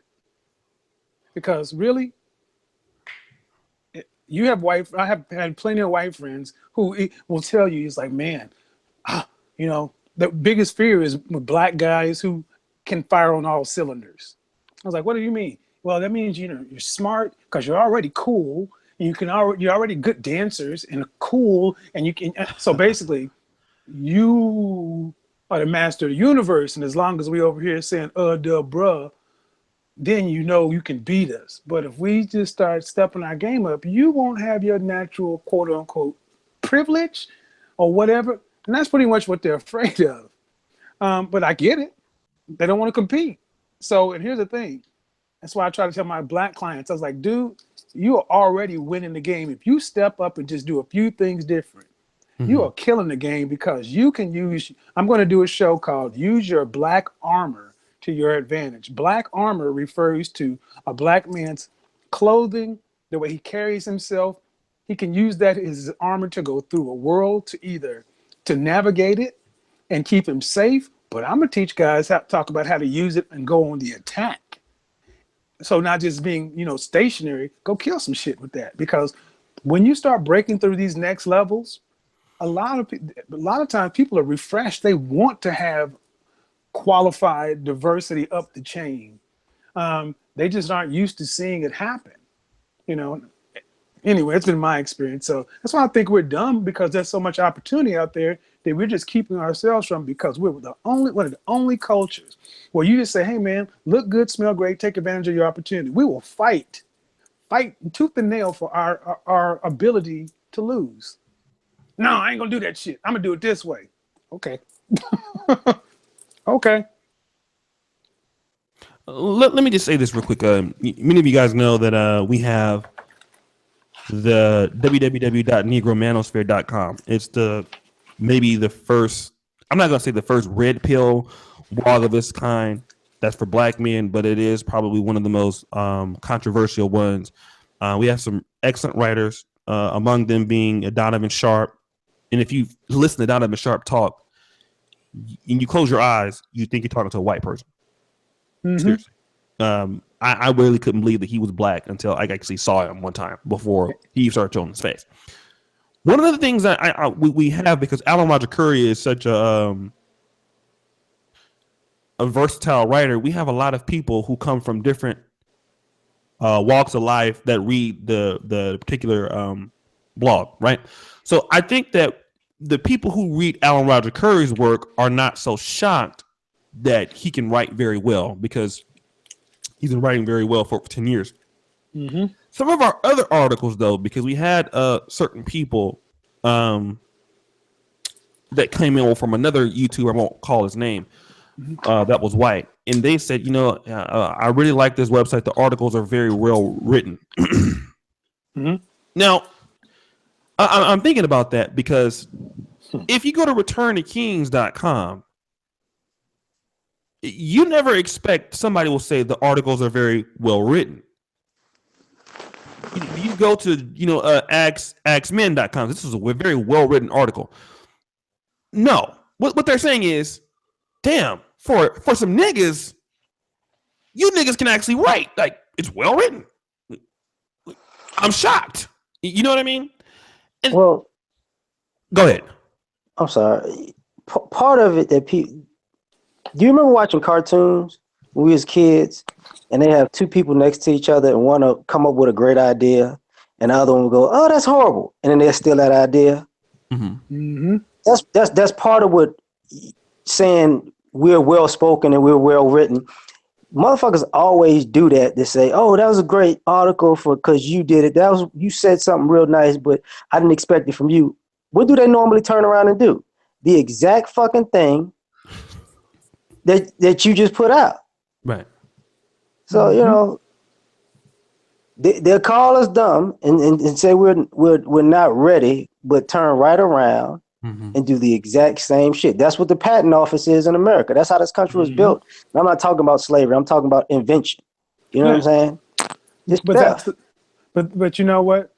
From Elvis and rock and roll, such and so forth, this country has always taken black ideas and capitalized on them. But we know that. We know that. When it was happening in the 50s, 40s, and before, we know that happened with the birth of rock and roll and R&B. Okay, so you're right. They want to take our ideas. It's dumb of us to keep letting them do it, though. Because they couldn't, in the 50s or the 40s or the 20s, it may have been the first time or the second time, but we've communicated enough. We know these stories enough. So we let them keep doing it, or even worse, we don't do it for ourselves. That's dumb. So that was one of the parts of the reason. When I say black men are dumb, is because we know better, and we keep. I asked the question because we know better, but the outcomes are so bad. Okay, let me do this real quick. I'm gonna get to Steve real quick. I have some other things I want to just address. I know Steve, you have to leave pretty soon. Is that what you have to do? Yeah, I'm gonna head on a few.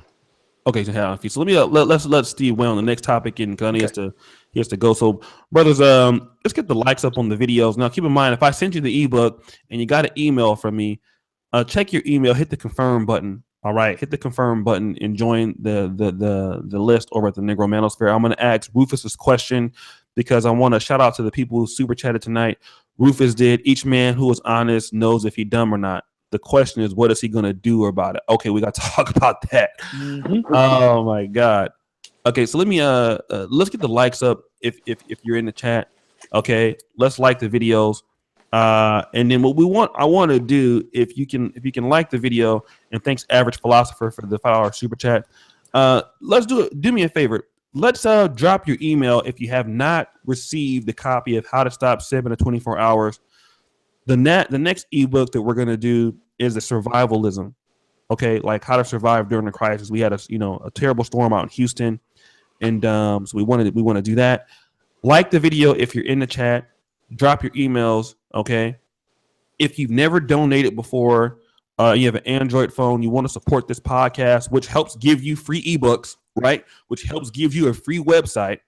Your opportunity to do so is hit the super chat button, right? We are a black channel here that gives back. Not only do we give back in forms of the podcast, some dudes only have a podcast and that's it. And they actually support.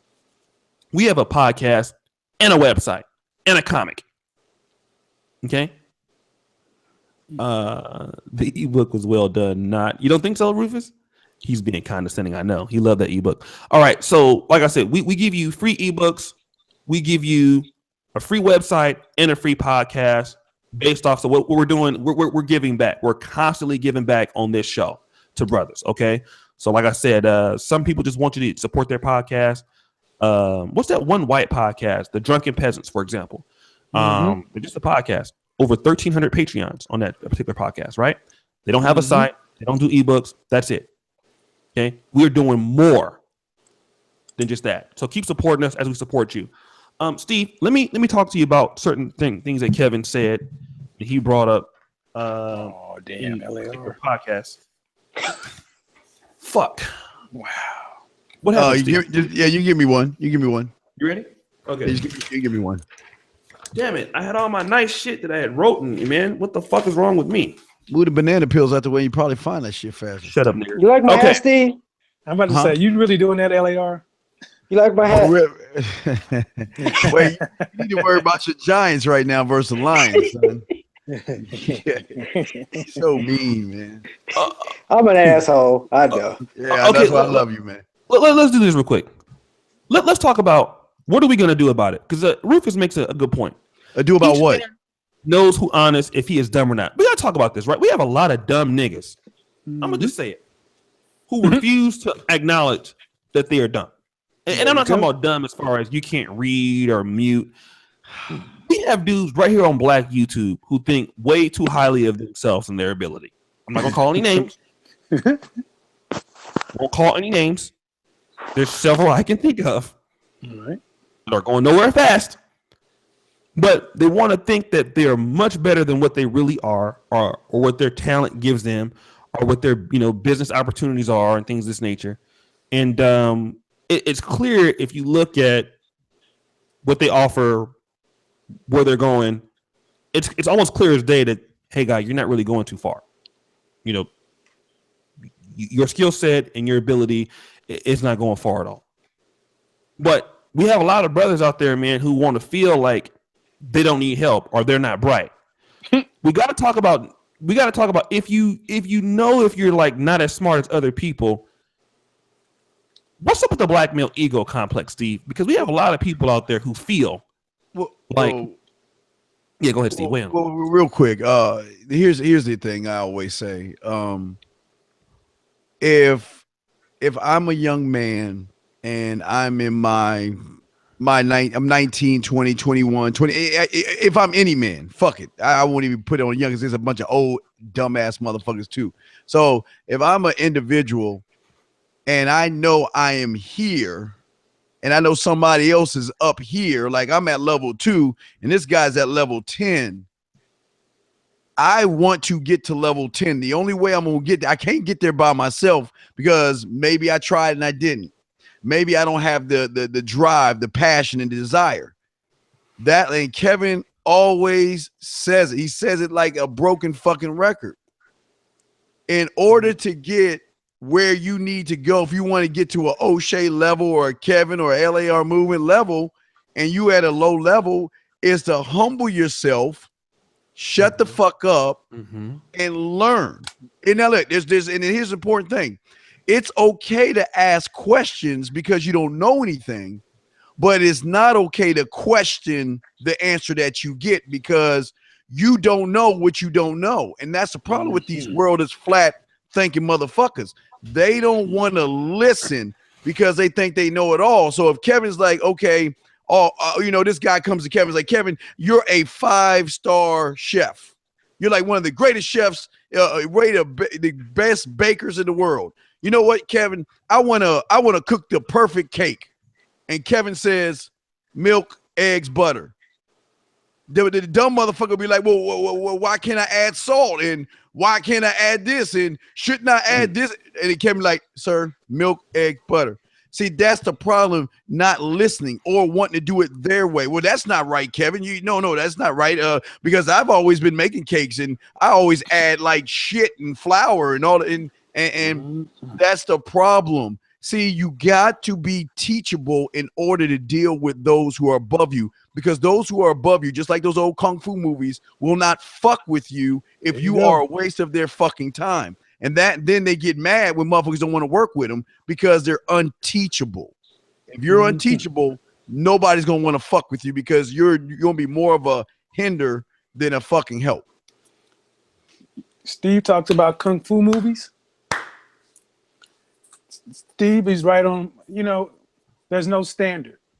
Martial arts for 30 years. You go into learn kung fu, and at the beginning levels, it's a little bit more Western because he has to let people get comfortable with the system. But at the intermediate and advanced level, it goes old school Chinese. They ain't talking. They don't care about your feelings. He'll tell you to stand to the stance. You want to ask a question, he'll tell you to throw a punch. You can't ask if you're throwing the punch right. He just has you keep throwing it. He won't talk to you. He'll straighten your hands or whatever. You got to throw that punch 100,000 times. Americans want to walk out. Black dudes, we'll typically get upset. We are not used to taking instruction from people who know better, humbling ourselves, and the people who get the farthest in martial arts aren't necessarily people who have the best skill. It's the person who has the best martial mind. I got further than a lot of my classmates because I learned some secret closed door stuff because he could trust me with the knowledge because I humbled myself to my teacher. I shut the fuck up, and if he told me to sit one way, I sat. Stand one way, I stood. And it didn't affect my ego because I knew what I didn't know. And that's what we got to get comfortable with. Tamping our ego down and saying, look, I know what I agree. We know if we're smart or dumb. We know where we rank on the food chart. It is just being good with that and saying, I need somebody to help me get to the next level because we can't get there by ourselves. Can I add something a little different? Go ahead. Yeah, go ahead and add something to that. We have an issue because we think swagger beats substance as black men. Now, yeah, baby. Because like O'Shea, you talk a lot about church, right? Oh yeah. Hallelujah. That's where I'm about to go with this. Now, you can have a pastor talk regular and monotone and tell you some real stuff. You don't want to hear that. But if he just start doing like this and he don't even say nothing, the church gonna go amen. They gonna say hallelujah. He can say, I don't give a shit if you don't wipe your ass as long as you give me $10. Everybody throw up $10. And you know what's gonna happen, right? Somebody gonna throw up 10. Somebody gonna throw up 20 in that motherfucker. He gonna get at least 10, man. He gonna get at least 10. Nigga. They get me fired up. That's it. I love them niggas. Symbolism over substance. Symbolism over substance. And that's where, and then see, and here's what a lot of guys will hear. Well, wait a minute. If you say we are more into swag than substance, well, then I won't worry about the way the world looks at me. I'll just worry about who I am on the inside. Right. No. That means you have to split the difference. You want to be good on the inside and out. The game is the game.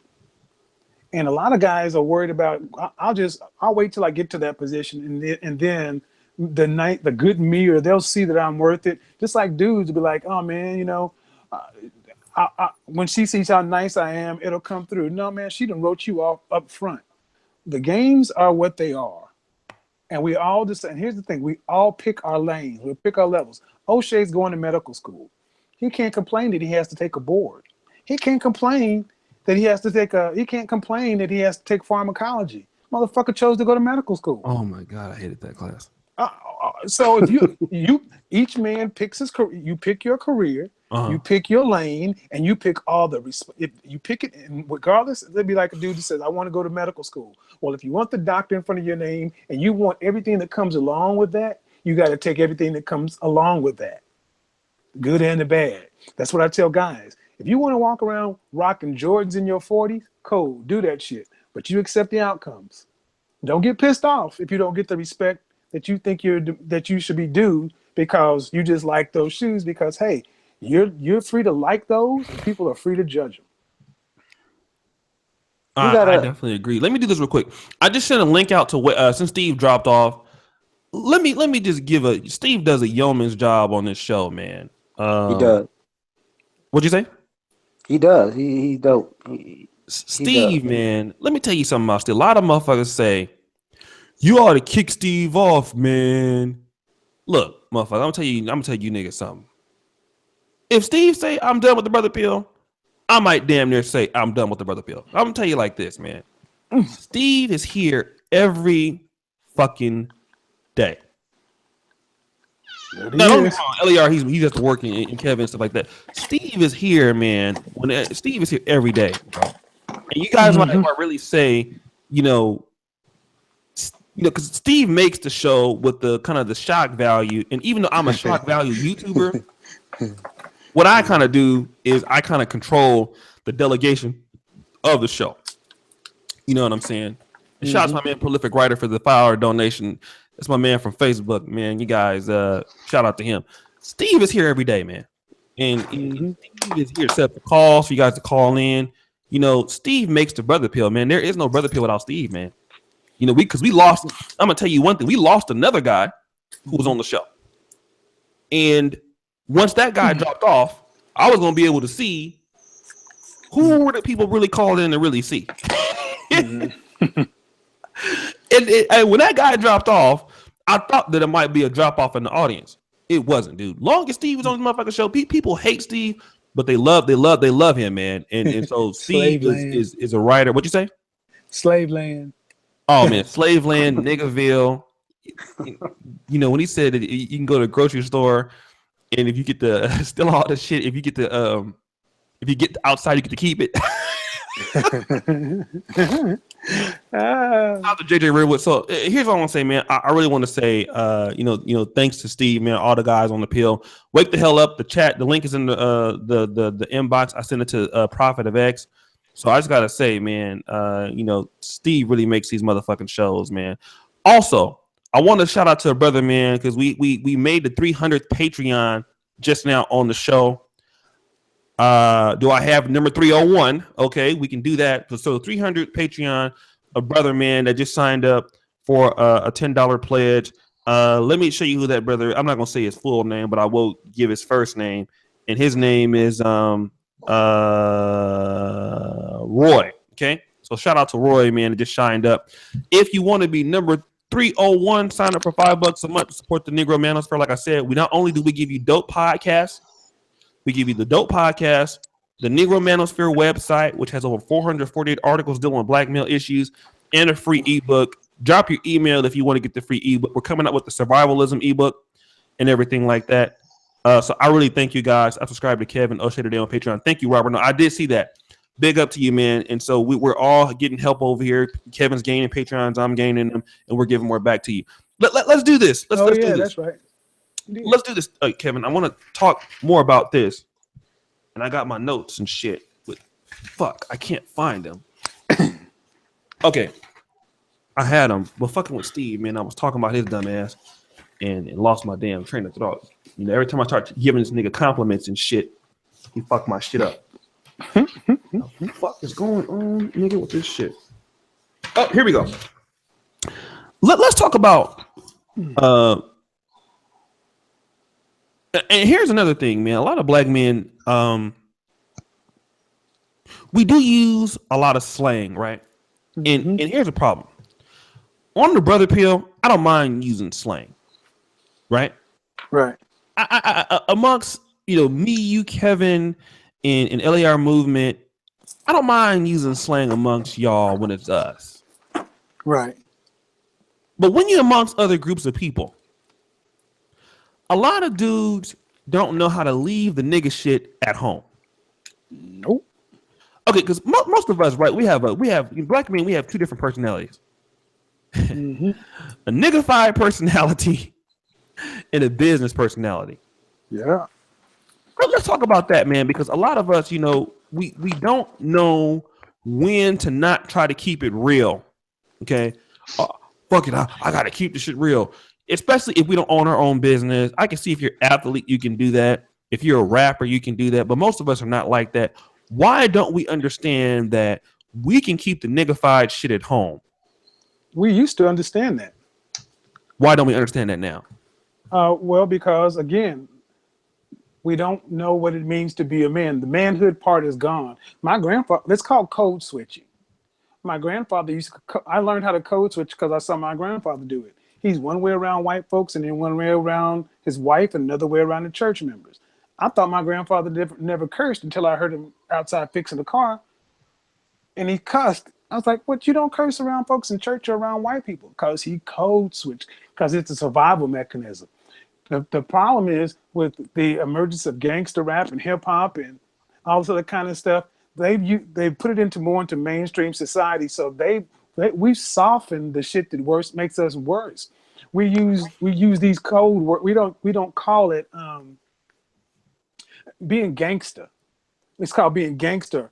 Or now people are culturally adopting the term and they're calling it gangster or ghetto, and they've softened it. So, but it means one thing if Tommy or Becky does it, but if you're black and do it, it's something else.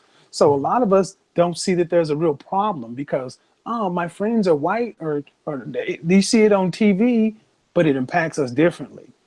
Now, the net reality is we know it impacts us differently. We just think that it shouldn't be that way, and we're just gonna keep it real till it goes wrong. I really hate that shit. I really fucking do. Because people act like if you go out in public to a restaurant and do that bullshit, people won't spit in your food. If you go to an interview, you act like you don't know why you didn't get hired. If you go to a job that you actually got hired to and you pull that shit, you act like you don't know why you got fired. See, have some common fucking sense. At some point, you should know. You know this as common fucking sense because when you're around your parents, you don't do the shit you do around your friends. So when you're doing other stuff, you know not to take that bullshit everywhere. The same thing you were talking about code switching. It's just a reality. Like, you're not gonna go, like if you go to church and you're not gonna be dancing to the Migos why everybody is doing one of them old school Mahalia Jackson songs, because you know you out of place, you know you wrong for that shit, but you don't take that ignorant bullshit everywhere. You just don't. Why do we take the? Okay, here's the thing. I know we talk about this a lot, man, but I don't know if anybody else is on the podcast. Oh shit! There's Wake the Hell Up, and then there's Prophet of Thought series. What up, Wake the Hell Up? What's going on, man? Wake the Hell Up came up with the term chicken shines. What's going on? What's going on? Steve came back. How the fuck Steve come back, man? Yeah. Steve, man, you came back. I'm here. Steve want to talk about these niggas, man. You know, anytime he get a chance to talk about these shines, man, you know Steve gonna come back. Talk about shines or watch TV? I want to talk about these shines. All right. Wake the hell up. Let me ask you this. Why don't black people, we talk about this all the time over here, about learning how to play the game, learning how to leave your nigga, leave, a lot of you niggas that understand this, leave your nigga attitude at the fucking house. When you go and deal with business or professionalism, you have to have your white boy voice or, hello, hey, how you doing? My name is O'Shea. God, good to see you. Why can't we do that? Why can't we get that? Wake the hell up. Why can't we leave the nigga stuff at the house? But ain't no problem with that. I like talking to nigga and slang. Ain't nothing wrong with that. But we got to understand that we can't do that everywhere. Why do some black men can't diversify between the two worlds? The reason for it is because a lot of them don't really want to work. They just want to get paid to be lazy and move around and don't do anything for themselves, and they love drama. That's one of the reasons why. They got to have drama at the workplace. A lot of them love drama. They love TV, sitting home doing nothing all day and just sugarcoating stuff. So when they go to the workplace, they don't want to be professional. They want to be unprofessional in most cases. They try to oppress women that they can't get because they can't even take care of themselves, basically. Ooh-wee. I think we're getting hot here. Why do you think black men love drama? Where do they get that from? Just basically get it from mama. So-called friends who ain't got a pot to piss in and a window to throw it out. They get it from that single mama. Well, them too. That's where it come from. And they date they single moms too. A lot of them be into their mothers, and the mothers be into their sons. Yeah, so it's a lot of crazy stuff going on in these Shineville liberal places. We're gonna do a show on that. I ain't gonna lie. Angry Man wrote an article on Negro Minister called Son Husbands, and it's funny because Style is Life actually requested us to do a topic on that, which is like, you know, mothers who are kind of like in love with their sons. So we're gonna talk about that this week. So but let me go to the Prophet of Thought series. Welcome, man, to the show. I know you wanted to hop in on this and discuss this thing. What's your thoughts on this whole topic, brother? Basically, what's up, ODJ? Sorry that I got here late, man. I had a lot of emails, man. I had just now checking them, but my thing is this. I mean, I'm a blue collar brother, okay, and everybody who knows me knows that.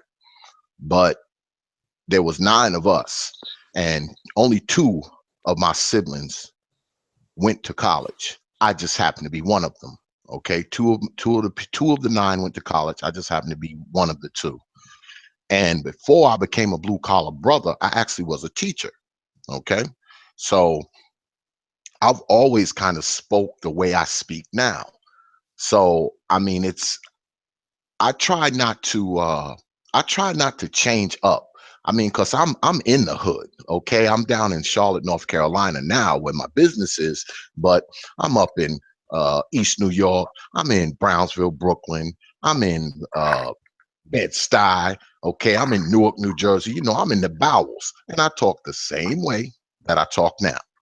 Now, to some people, that may come off odd as a black man who's always trying to use the King's English. But I feel like anybody who puts you in a different category because you speak the same English and happen to be black, people like that, you don't really need those people in your space anyway. You know, my father always taught me speak clearly so people can understand what you're saying. So anyone who can't understand when you speaking clearly, those are people who don't have a clear understanding of the English language. So they're probably not going to do you any good anyway. Now, to address your question, why do black men have a tendency to not want to leave the ghetto thing behind? I think a lot of times with us as people, because we live in a time now where we glorify that hood stuff, man. We glorify the whole hood lifestyle, the hood culture, the hood activities, whatever's going on in the hood. We try to bring the hood out. We try to bring the hood out of the hood and put it into mainstream society. And you know what, man? It should be exactly the reverse. What they're doing in mainstream society, that shit should be brought into the hood, because that will make people better. People are not going to get better by bringing the hood into mainstream society. It's not going to happen. Mm-hmm. All right. It's just not. It should be in reverse. Because you know me, I think black people are reversed anyway. You know, that's just kind of my point of view, that a lot of us are just living our lives in reverse. And I think that we have this thing with glorifying the whole hood culture, slang, ebonics. You know, people didn't even know the term ebonics before 1973. So that's what I think it is. I think we have a tendency to kind of glorify the whole, you know, the whole hood culture, the whole hood thing, the whole hood lifestyle, the hood speak, the hood dress, the hood attitude. And I think that's a lot of it. And I think it has not only just dumbed us down as a people, it has limited our opportunities as a people as well. Mm-hmm. Okay. Let me kind of go to Kevin and to Steve. And we're gonna go. Kevin, how do you feel about? I know you've been talking about this, you know, pretty much, but do you want to weigh in on this particular topic also? Well, Prophet of Thought just said it. Remember, I said they softened it. We made it more acceptable. See, think about the terms that they used to use in politics. They didn't used to bite their tongue. We were niggers. Mm-hmm. But now you can use terms like dog whistle politics. Mm-hmm. We've turned this ghetto stuff into dog whistles. So instead of saying ghetto, we say urban. You know, instead of saying welfare, we'll use different terms. I mean, so the point I'm making is, when we make it so common, so easy to bring the hood into the real world, and it starts getting accepted, it makes people think, well, it's okay to do it there because it's okay to do it outside of the hood because they like it on TV and people are associated with it. Now, they may listen to it, but that doesn't affect them like it does for us. See, they can turn the hood on and off. But now the hood has gone from, you know, the dope boys on the corner to it's mainstream, it's empire, it's power, it's all these TV shows. And I don't live that life, you don't live that life, but a lot of people think that's where black people live because we're glorifying it, and the black people were watching that shit and creating that shit and consuming that shit. But here's the problem: we also take the downside for that shit too, because that's my image just like it's yours, whether you and I like it or not. Mm-hmm. Mm-hmm. Let me go to is Steve still here? Yeah, I'm here, Kate. I got 85 screens up. Let me try to change the conversation, man, because all right. I hate to give a shout out to a particular person, but a particular person made a video today. And I don't really like this person a whole lot. It's there's a few people I don't like, but this guy I really don't like. Even though I think he's a walking contradiction of his message. He made a video today that I agree with as far as black men being very ignorant to the fact that they need to support themselves politically. He made the case that, you know, the reason why black men don't have their own documentaries, we don't have our own radio shows, like independent of YouTube and stuff like that.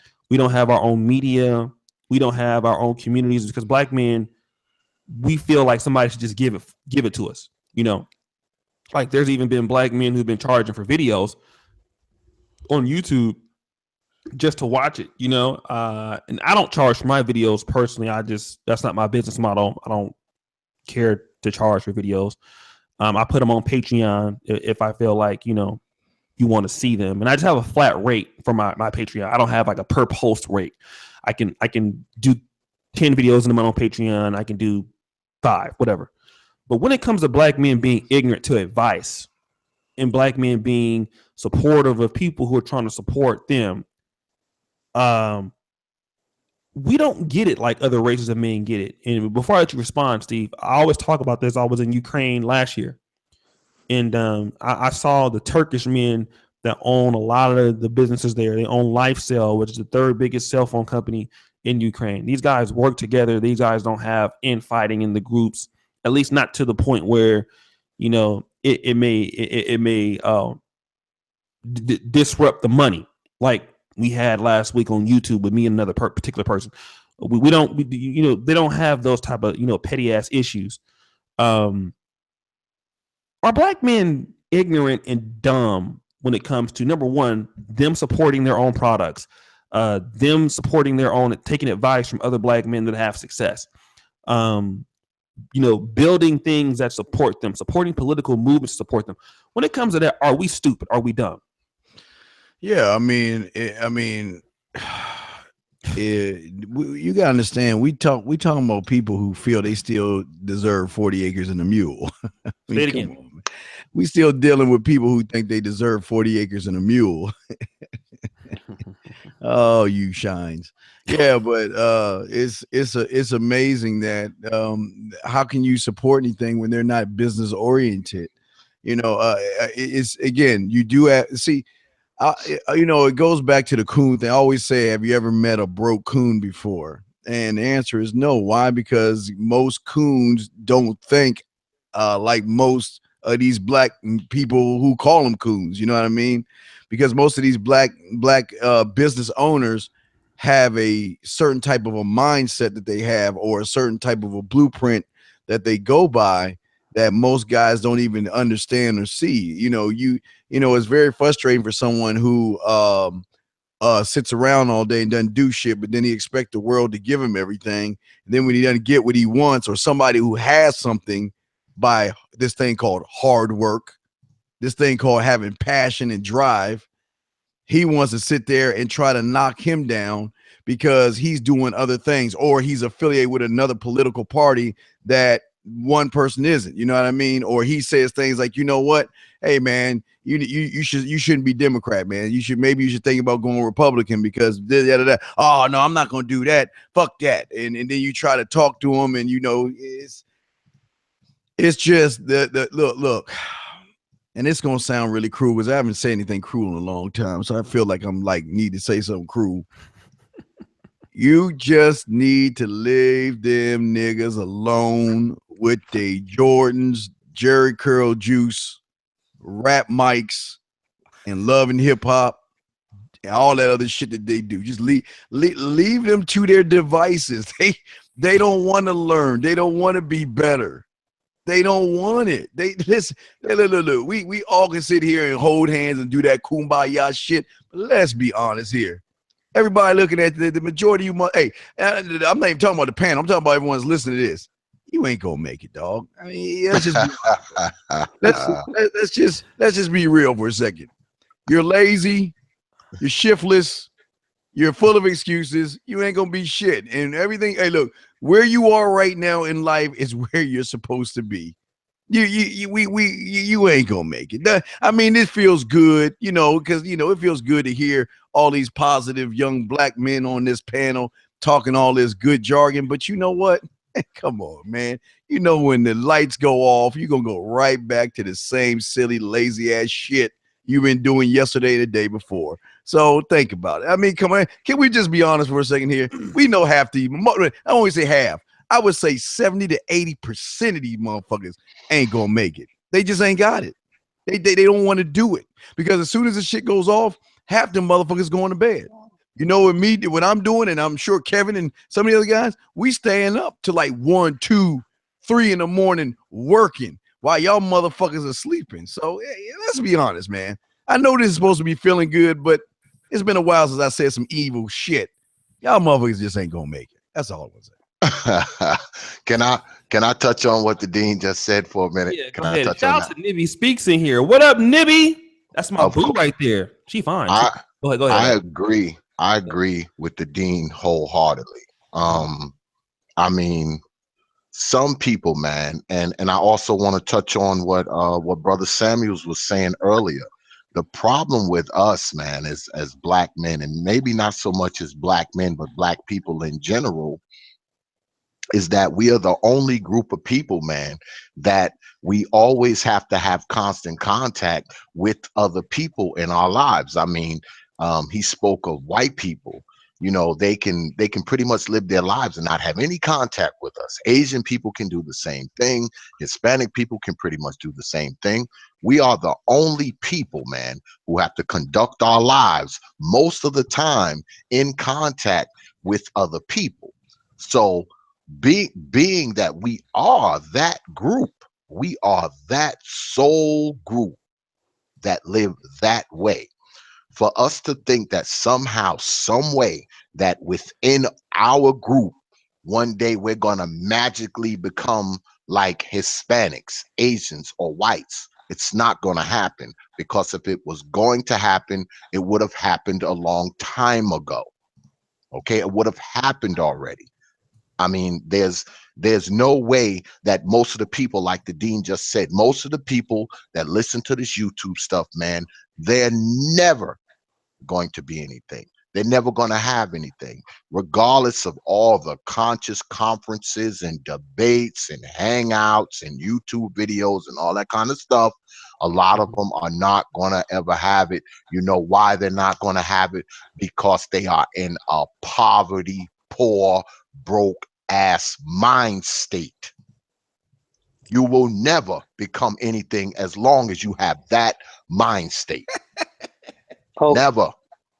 I'm gonna just be short and sweet when I say this. You love that shit. We have a demographic of men who think pussy, partying, and bullshit is an equal currency to money, power, and respect. Bingo. Truth.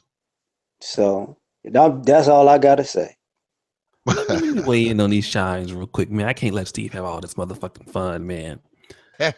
Weigh in on some of you niggas real quick. I'm gonna take the gloves off because I haven't been really rude to you. I put out a classic today on this channel, but it's time for me to really weigh in on you punk ass niggas. I have to do this because it's fair. You know, it's fair. I try to be diplomatic on the fucking show, but I came to popularity talking a lot of shit, and there's very few people who do it better than me. I'll tell you niggas something. You know, while I appreciate the brothers who do love this show and see what we are doing, I got to go back to the fact that Cynthia G has 800 and something Patreons. Now we have the same amount of YouTube subscribers. And preach. If you think about you niggas, I mean, some of you motherfuckers who comment every motherfucking call into the show, niggas who have never even given 50 fucking cents, you know. Some of you niggas got the nerve to even email me and tell me like you taking, you know, trips worldwide and shit.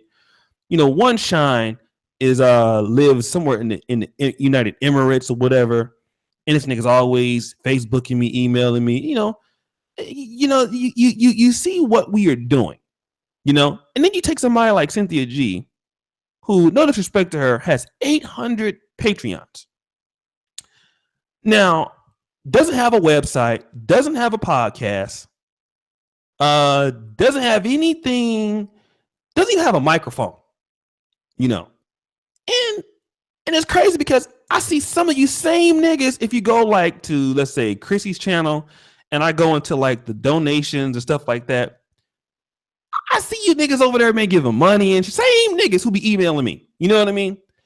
And see, this is why a lot of you niggas are bottom feeder ass niggas, like the dude says in the chat. It has nothing to do really with the money, because I can understand if you don't have the money or you don't want to, to donate money to a YouTuber. That's fine.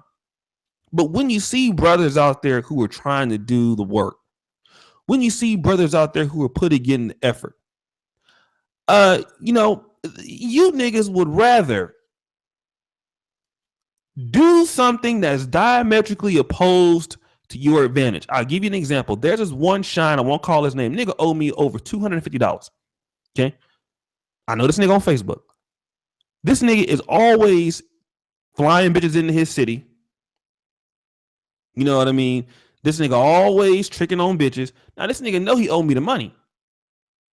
You know, this nigga knows that, dog, I owe you this money, but still this nigga is so fucking dumb to like, well, I owe you the money, but I ain't gonna give it to you because I ain't gotta give it to you.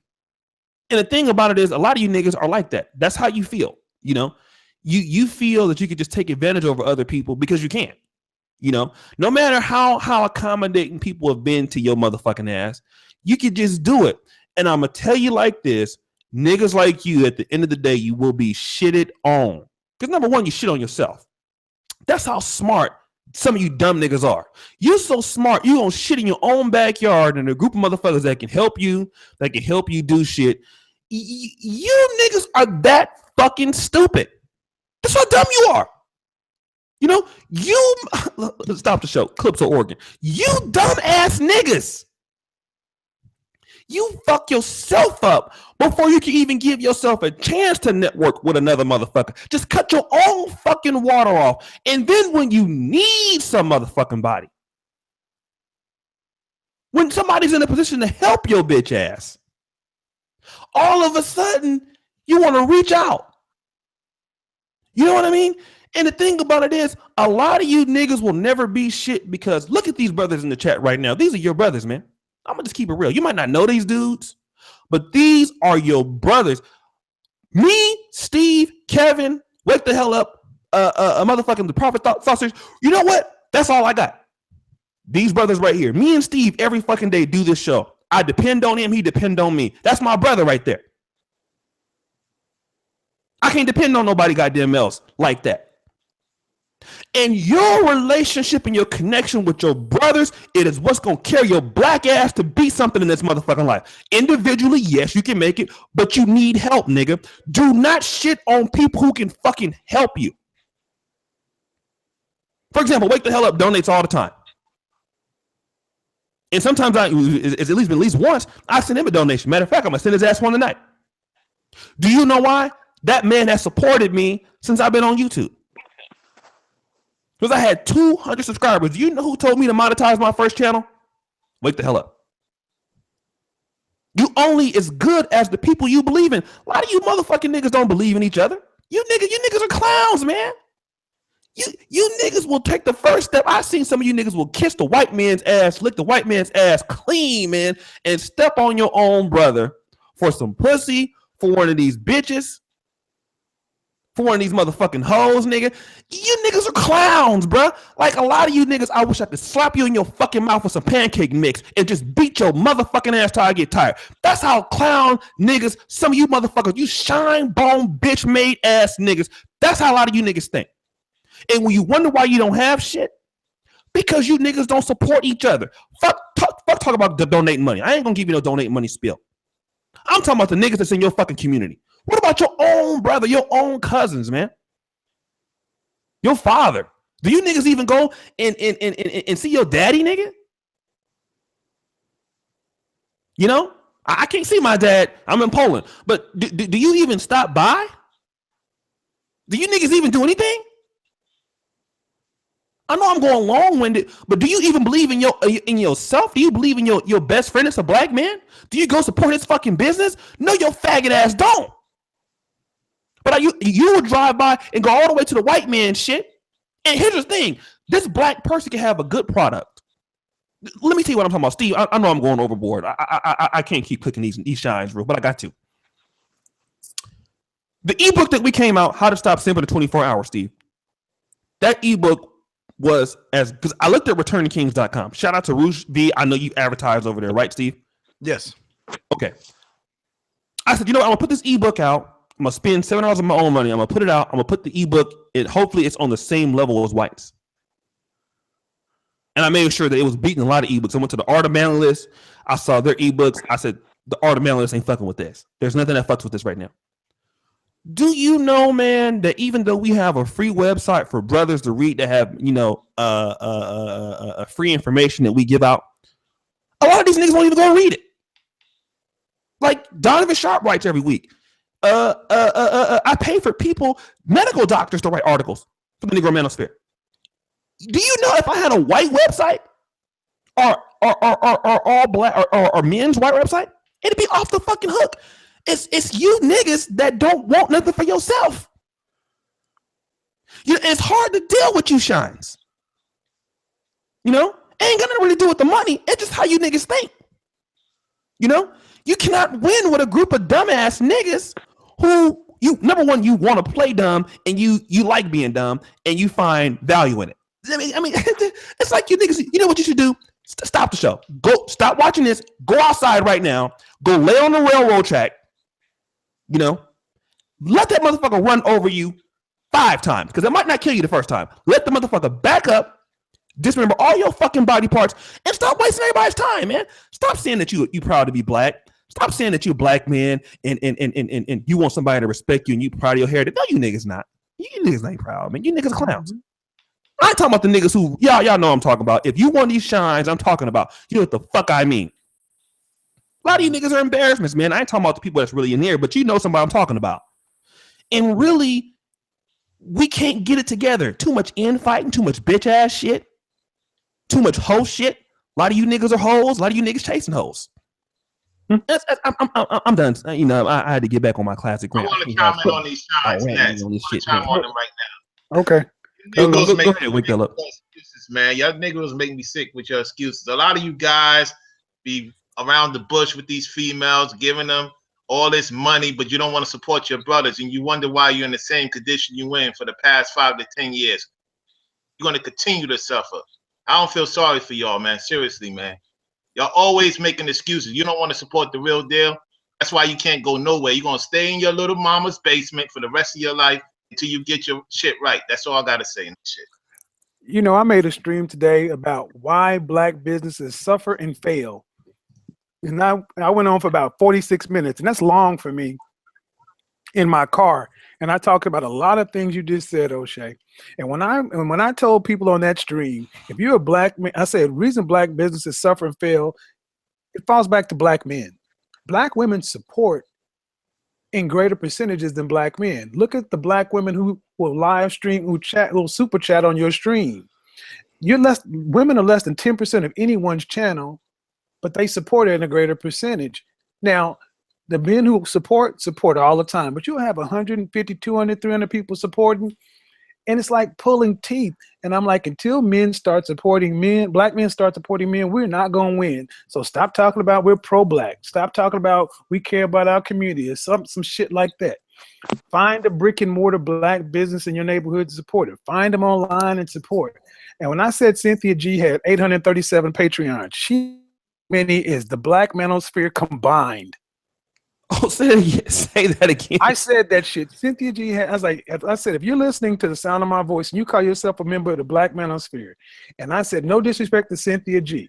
She can do what she does, but she has 837 Patreons, and she just talks about one thing. She has more Patreons by herself than the Black Manosphere has combined. Oh, yeah. O'Shea, me, Minister Jap, all of us combined. She's got more than all of us. Well, or maybe just a little bit under if you throw in Alan Roger Curry. And she does one thing, and this is not hating on her, but the fact is you'll have black men who will watch our content. And they'll say, I don't have the money to support, but you got Hulu, you got Netflix, you got NFL TV, Showtime, HBO, you got your Android phone or your iPhone, you got Showtime, HBO. I had motherfuckers sending me hate mail. I lost a Patreon behind this stream. And I told them, fuck it, I don't care, take your money, because if you aren't really helping, if you can come onto these streams all the time, or if you can see a black man doing business or someone doing business and you continue to go not take any money, then you are part of the problem. I consider you a traitor, because if you can't be bothered, if you can watch these Brother Pure podcasts or something like that, and you can't be bothered to go load $5 funky onto a Walmart money card and put it in, then why do we need you? Because Pookie and Ray Ray ain't the problem. It's you guys. It's the black men, because we all we got. We know our problems. And somebody came in here earlier today talk about, I hear all the problems. Al Bundy, I know. What are the solutions? The solutions are the black men. They got to start getting in their pocket supporting black men, because the main problem, we can fix them. But it requires like-minded men like ourselves to do it.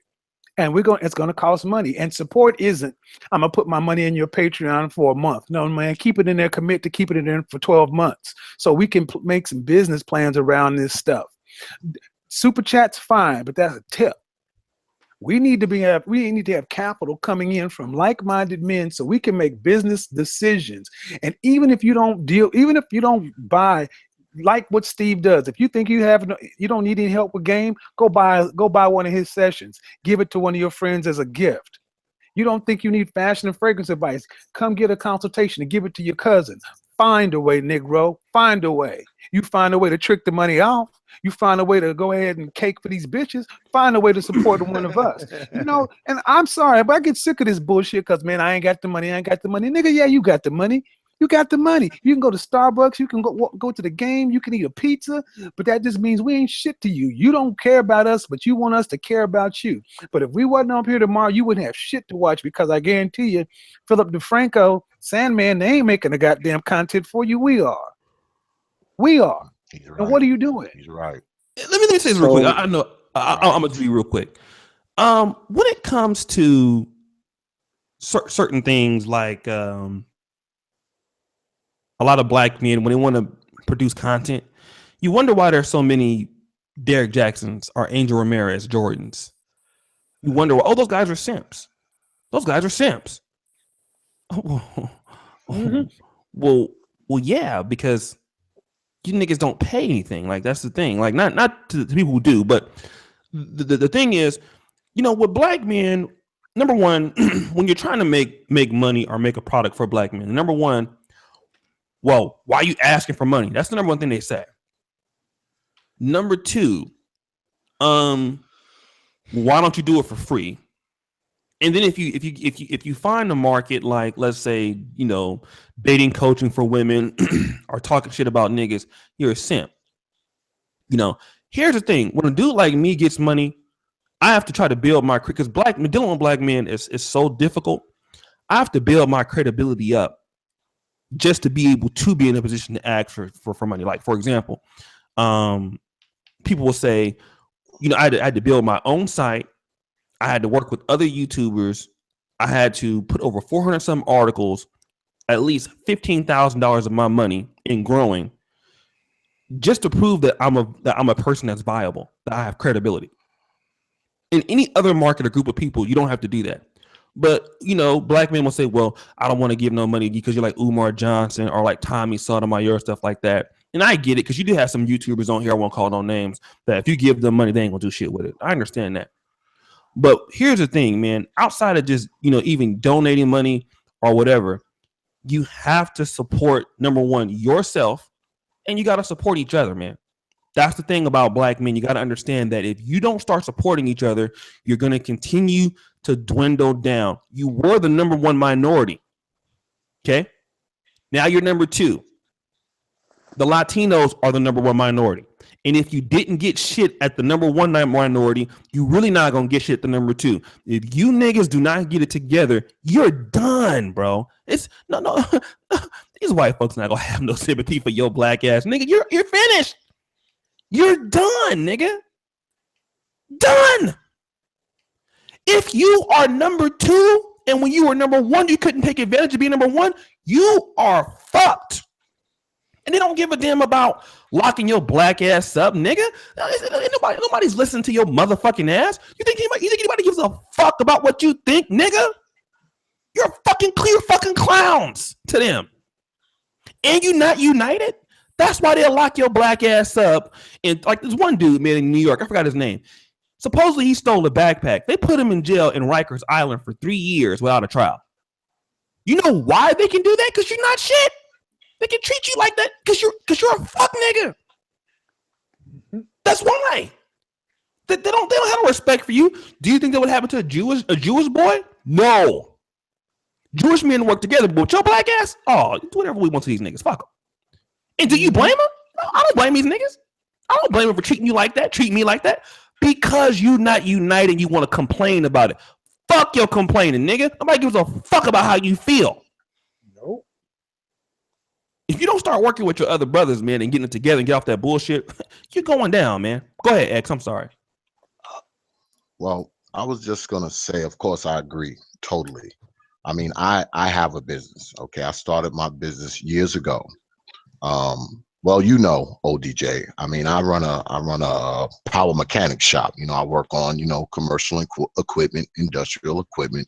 I've been doing it for a very long time. I actually used to be a teacher in a college where I used to do it, left teaching and started my business. But anyway, when I started my business, believe it or not, brother, I started my business for the brothers. I started my business so that the brothers could come to me instead of having to go down the road to the white man and get raped. That's how I started my business, okay? But brothers were not supporting my business. So I had to redirect the direction of my shop, because if I hadn't have done that, ODJ, my shop would have shut down in 6 months. Wow. Because brothers were not coming to a business that I had started for them. I started it for them and they could not support me. And the only way my business was able to survive is I had to start marketing it to other people. Something I didn't want to do because I built it for the brothers. That's what I built it for. But I had to start marketing myself to white people, to Hispanic people, to Asian people. And to this day, you know what percentage, man, I just got done doing my books for the last quarter. You know what percentage of my business is black? And I'm a black man. You know what percentage of my business is black? What is it? 5%. You want to say about 5%? 5%. That's it. Mine. I'm actually 4.3. That's it. And I told you, I built this business for brothers, marketed to brothers. It was for the brothers, and the brothers didn't support it. You know, they didn't. You can have if a I state. had stuck with that, I would have lost it. You can have a State Farm agency or Farmers Insurance agency or Allstate agency. A black man agent, and a white agent next to each other in the hood. And they have watched the numbers. Black people will go to the white agent. Black men. See, it's not that I'm worried so much about the black women. It's the black men, because we know the problems. We are on. You talk about we're on our own. Black men, we are on our own, and we got to start doing better by each other. All the men on here are telling the same story. But my question is this: out of 148 of y'all watching, how many of y'all went to Steve's website to see if you could buy anything from him? Stop worrying about who else need to do it and see what are you doing. How many of you guys have went over to see if any one of these brothers on the podcast, whose business can you patronize? What could you buy? Buy a fucking something. Buy a lollipop, buy a hat, buy a t-shirt, do something. Because if we don't start doing this, the bottom line is O'Shea keeps pushing it. When we don't speak with our money, we don't count. And the fact of the matter is we spend our money everywhere else but in the black community with black business. That makes us dumb. He's right.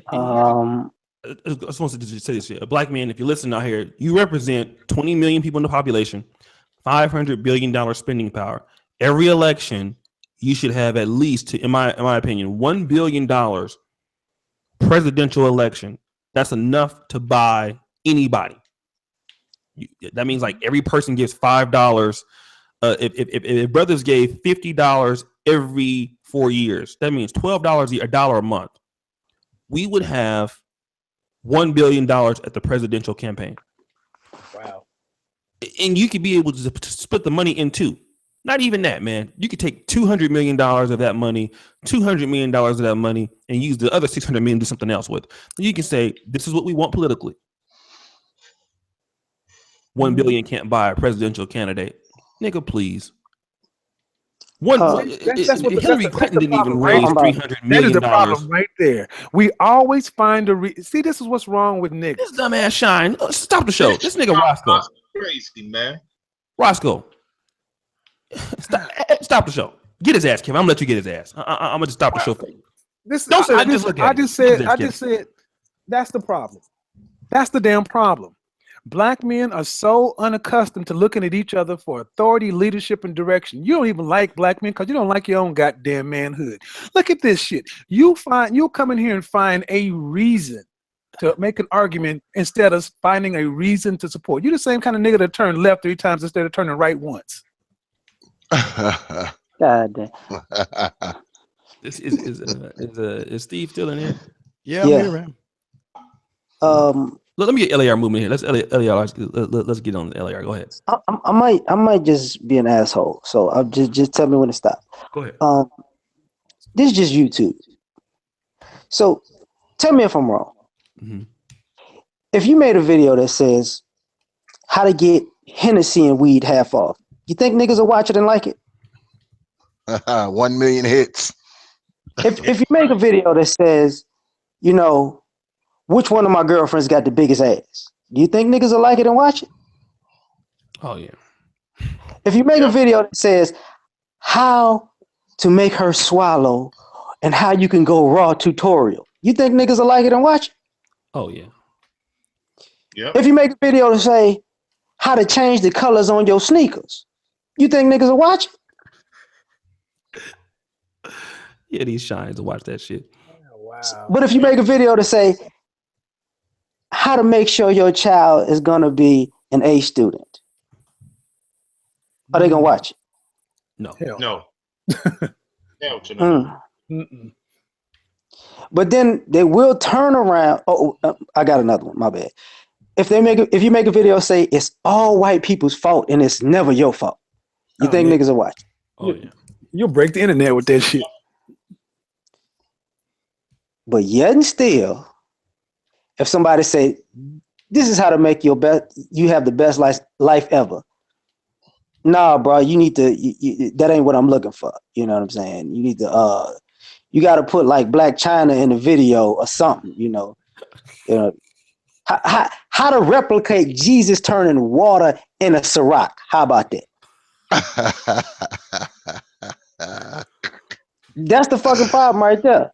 And I ain't even talking about it putting your money where your mouth is. See, a lot of you motherfuckers out here talking about Colin Kaepernick, but guess what? He put $1 million behind this shit. You just walked around and said you like Colin. You don't give a fuck about no sacrifice in your own goddamn life. You spend $1 million on Newports, but not helping no motherfucking body. But you know what? I'm shut the fuck up, man. You know, I'm gonna just say this. Let me just say that. I'm sorry, because I feel passionately about this because, like, I work in corporate America for 25 years, and then I've helped Black businesses advertise themselves, and now I see the business moving from brick and mortar to online, and I see everything that we're trying to do. Like O'Shea said, we put these shows on because we actually care about you guys, believe it or not, because we also see where things are going. You guys have an opportunity. I would just challenge every Black man today, find a Black business to support. If you don't want to support mine, support Steve, support somebody online and virtually. You have to have somebody you can put some money into, even if it ain't $20 a month, find it, do it. Just do it. Yep. But it's not going to happen. You know why? You know why it's not going to happen? Because we have so much money wrapped up in BS. We spend what, $5 billion a year as a Black society on alcohol. We spend another 3 billion, 4 billion, 5 billion on fast food. We spend what, 8 billion on sneakers and cars. And I mean, the thing with a lot of us as Black people, okay, and I know Black people aren't going to like this, but I don't give a damn. The thing with us with Black people is, of course, we like watching content. Of course, we like watching ODJ. And of course, we like listening to Steve the Dean and Kevin Samuels and the LAR movement. Of course, we like watching and listening. You know why? Because most of us live our lives living vicariously through other people.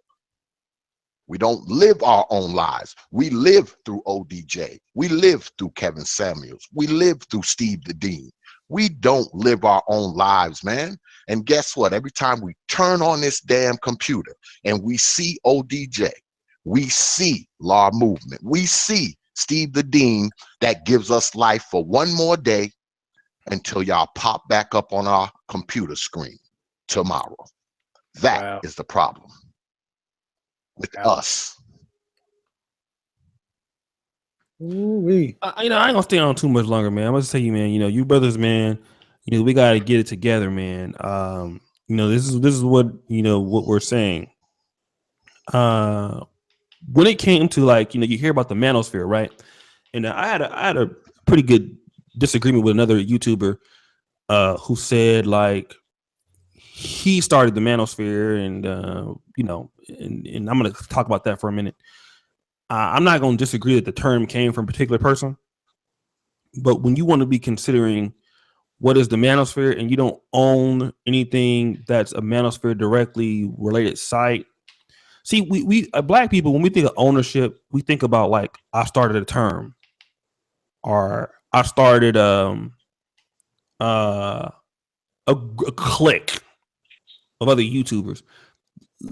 When we talk about white in the white manosphere, returnofkings.com, you talk about a voiceformen.com, nobody's arguing about I started a clique, or I started the term a voice for men. Again, would it go back to black men not being smart? Because if anybody's going to respect you, nobody really gives a fuck about cliques. Do you think Alan Roger Curry gives a fuck about being in a clique called the Commission? Do you think Steve the Dean cares about being in a clique called the Commission? Do you think Kevin Samuels gives a fuck about a YouTube clique? No. What Alan Roger Curry cares about is, hey nigga, are you gonna pay me? Can you pay me to do this? Do you think Ron Wills cares about that? Do you think Steve the Dean cares about a fucking clique? No. If I associate myself with you, is it going to help me? And at the end of the day, what niggas are more concerned with are cliques, little gangs. And nobody takes your black ass serious when you have that kind of mindset. Not white people, certainly not other races of people. When you want to go and battle yourself and start up a new industry, people want to know, can you start your own shit? And that's where black men have to be. You got to be able to put your money where your mouth is. If you want to be in men's rights, or if you want to create a new industry for brothers, or whatever you want to do, are you going to put your money up? And that's the problem with black people. You don't want to put your money up, but you want to claim a clique. You want to claim a set. You want to claim, little internet gangs and shit like that. And nobody, and to be honest, nobody takes niggas like that serious. And when you that kind of black person and you don't have shit like that, nobody take you serious, nigga. I'm just being honest with you. People take your infrastructure serious. For example, the Polish medical school that I go to just built a 24-hour library, and nobody cares for the fact that we have a name called the library. It's a group of us niggas called the library. At the end of the day, if you don't build that library as a platform for people to use it, nobody gives a fuck about what you're talking about. And see, we have too many niggas want to be cliques amongst black men, and a lot of you niggas who don't want to build shit. And that's the problem. And so this is what we need to be as far as, brothers, when it comes to stupidity. You got to be able to, number one, put your own infrastructures up. And hold on 1 second. A lot of you niggas coming on here with this MGTOW shit. I'm telling you right now. Hold on 1 second. Stop the show. Boo Knob, get up out of here. JR Meadows, get him out of here. I told you niggas before, when you come in here talking about MGTOW life and all that stupid ass shit on my goddamn streams, and it has nothing to do with my streams, you're banned.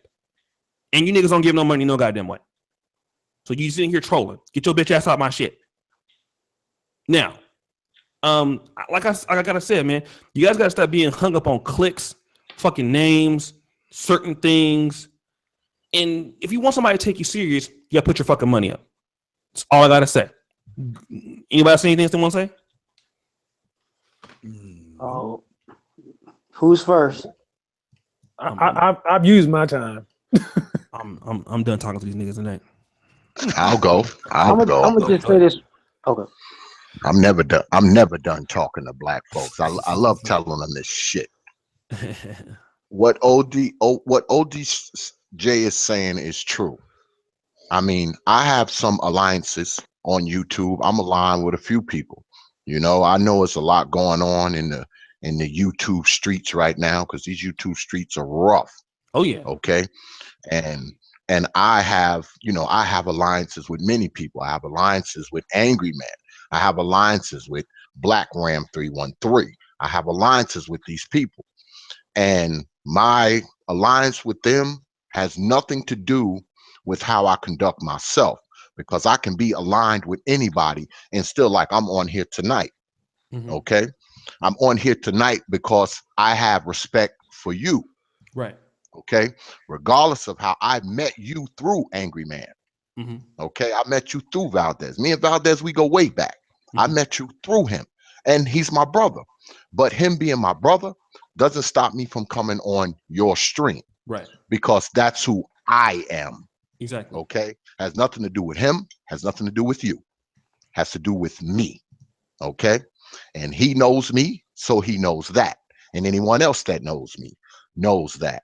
And what people need to understand, especially on these YouTube streets, okay? These YouTube streets, some of us are making money on these YouTube streets. Then some of us are like me. Okay, I'm not really a serious YouTuber. I make content, but my claim to fame is that business that I run. Mm-hmm. That's how I feed my family. That's how I pay my bills. That's how I take care of my business. That's how I pay my taxes. All of that. Okay, none of that comes from YouTube. If someone fired a missile in YouTube headquarters tonight, that shit wouldn't make a dent in my lifestyle. Okay, it just wouldn't. It wouldn't. If somebody threw a damn bomb in there tonight, it wouldn't put a dent in my lifestyle. So I don't take YouTube as seriously. I got brothers that I like. I got brothers that I don't like. Okay. And one thing, when you are a man, we have a tendency to think as men, we are defined by what we will do. A lot of times, man, as men, we are defined by what we will not do. And I think we have failed to understand that as men. We've definitely failed to understand that as black men. And some of us really need to be educated. And when I say educated, I'm not talking about schools and colleges and universities. I'm not talking about that. You know, when you become educated when you go from unconscious to conscious of your own ignorance about people, places, things, and life. And until people start to understand these things, we will always be where we are right now. There'll always be a handful of us who know a little more, understand things a little more. But the bulk of us, man, we always going to be where we are right now, just like the dean said earlier. That's it. I'm gonna say something. Totally agree. Like I said, it's no disrespect to just real quick. No disrespect to Angry Man or anybody else like that. Any other YouTuber, Obsidian, David Carroll, Tommy, Jap, those guys. But this is what I want to say, man. This is what I want to say. We can't say that YouTube is YouTube's platform. It's their idea. We are part of the YouTube community. All of us. We're using their shit.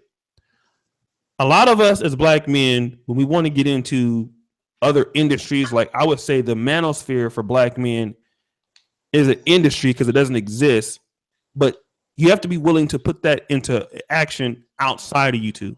When you look at the white manosphere, the reason why the white manosphere doesn't cater to black men, like Return of Kings, A Voice for Men, they don't cater to our needs because they don't have to. We're not supporting them, right? So nobody takes black men's rights serious.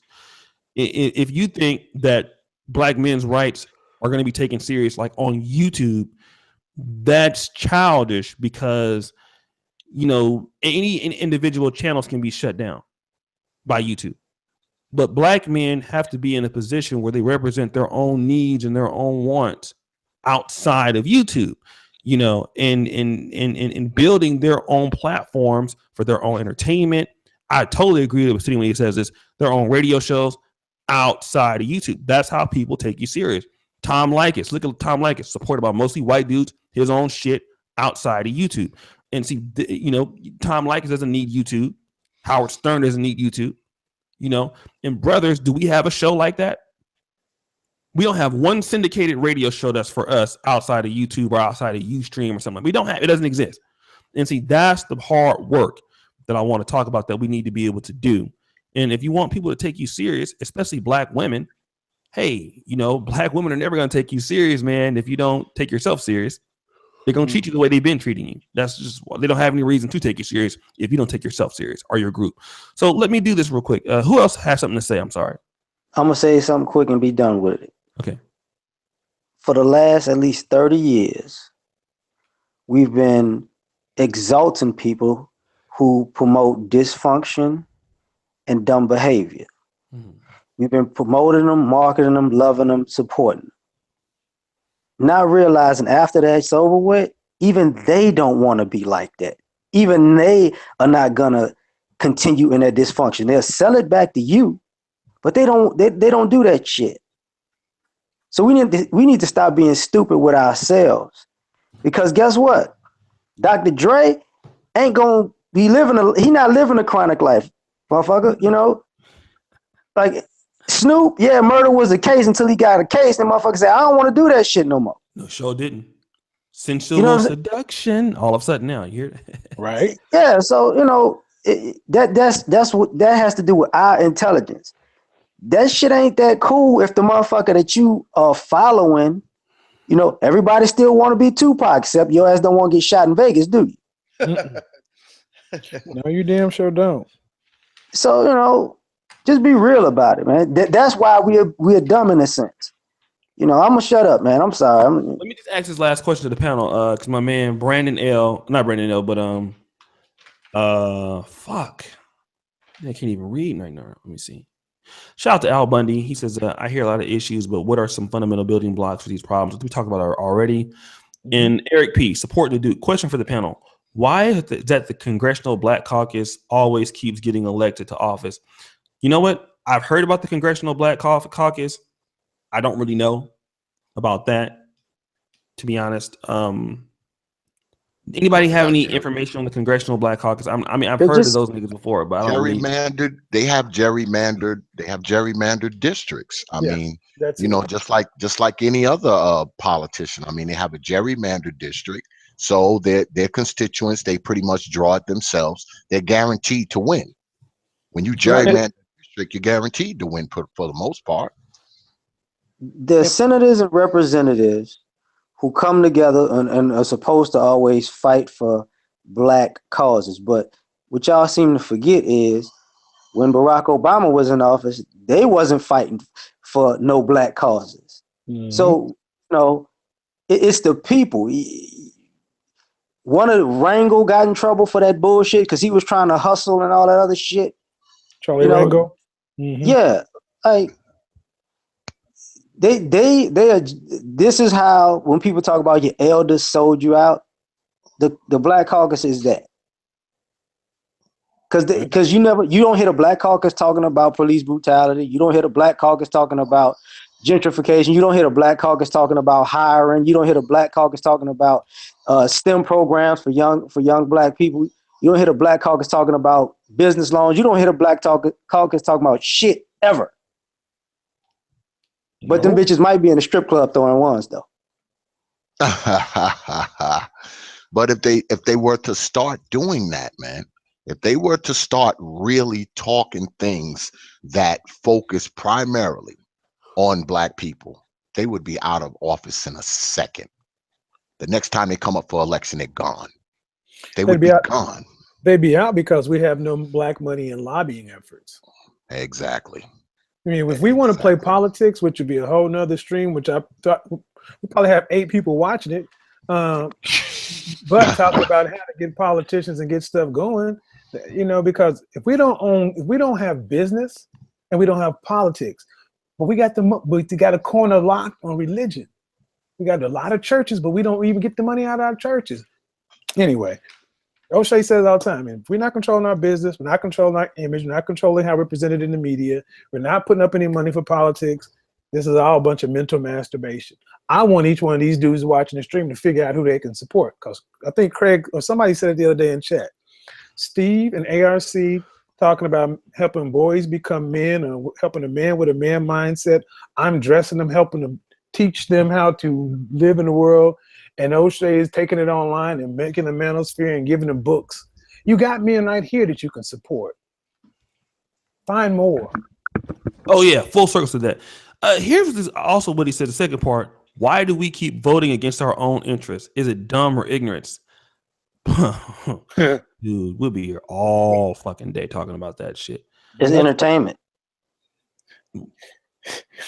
What? It's entertainment. Like, we ain't got nothing to complain about if we vote in our interest. You got a point. I ain't thought about it like. Look at Steve real quick. I'm gonna get to wake the hell up. Steve, man, why do black people keep voting Democrat, man? Why do they do that? Because that's like they say, they nothing but handed down stories. Like I tell you, dog, they just listen to their fucking parents. That's all. They just told what to do, man. Instead of getting down out the tree and walking upright and learning themselves, they just listen to what they're being told to them. You got a point. I concur, man. Shelly said they don't want to get out the 5th grade. They want to stay in the 5th grade for the rest of their life. They don't want to graduate. They want to separate from us and don't want to do right. So that's on them. They love the plantation, which is very sad. But they love going to Chicken Shines tonight. I tell you that, right here in New York. They're going right now. Chicken Shines. They out there heavy, man. Chicken Shines. Wow. They broke the next day complaining to their bosses why they can't get a pay raise, but they can't do anything constructive, right? Support a good movement. But that's what they at tonight, though. They had Chicken Shines, huh? Yep. Chicken Shines. I've never heard that like that before in my life. But here's what I want to say, man. Guys, listen. And Shelly, it's interesting. Like, I guess Cynthia G roasted me in the video, and that's how she came to this channel. So everybody, I'm looking at the chat, how you guys found, me over this channel. I really thank all you guys for sticking over here. This is a small sector, and Steve, man, I even tried to convince Steve. Steve was like, "Hey, man, yeah, I'm gonna tell you right now, bro, you're not gonna get too far with these niggas, man." Steve told me, he said, "Listen, man, I love you like a play cousin, man. You got a good thing, man, but with these niggas, man, you're not gonna get too far, man. I'm telling you, you won't get too far." But Steve, what's so funny about this, right? Steve tell me this shit. He shows up every night, man, to come to this shit. Like, nigga, if I'm not getting too far, why the fuck you keep coming back? But so Steve likes it, man. I think he sees the benefit. Steve, do you see that it is getting a little bit better? I mean, it's getting better. I mean, I've got a few of my clients. I got clients in here right now. I mean, it's getting better. I mean, again, I do have black clients and stuff. I don't have the majority of them, but I do have great black clients, and I respect them, and I do everything I can to help their lives to be better, big dog. So it's working. Yeah, we got to give you guys some credit, man. I will give this credit. Black men are harder to deal with than white men. I think Kevin will tell you that. Steve will tell you that. Probably thought of series tell you that. But I will say that if you keep cracking at you niggas,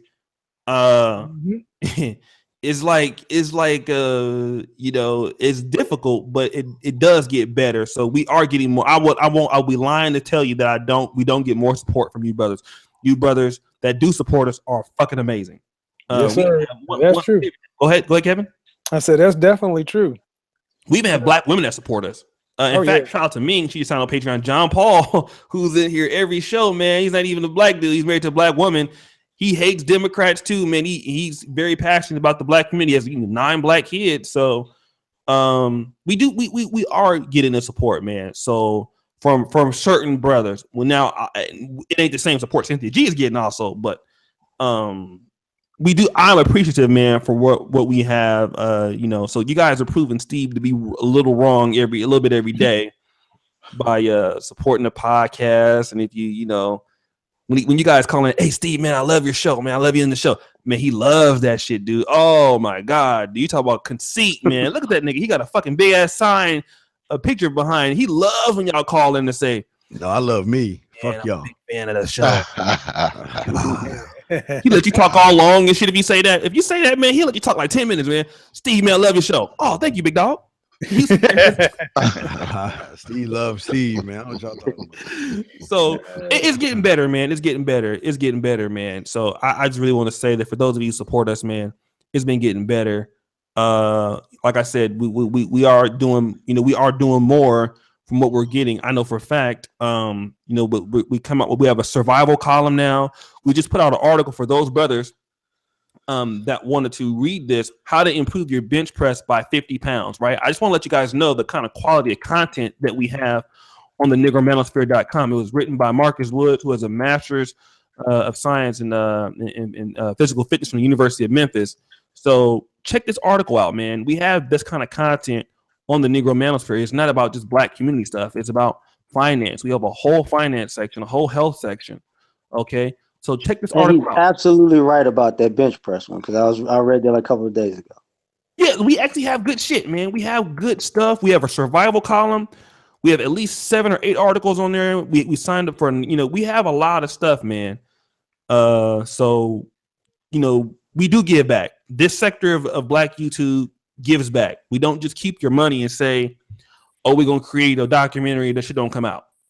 No offense to nobody. We ain't doing that over here. You know, whatever we say we're going to do, we've been doing over here. So Steve is giving away tons of free shit. Kevin is giving away free stuff, free things. So, hold on a second. Shout out to the panel. Get the 5 play. Kevin's consultation lesson from non-studio father. Oh yeah, that's your book, LAR Movement, and keep donating. Shout out to Teapot, O'Shea, wake the hell up. Thanks, man. All right, I'm gonna get the fuck out of here. It's 6:20 in the morning. All right. Wow.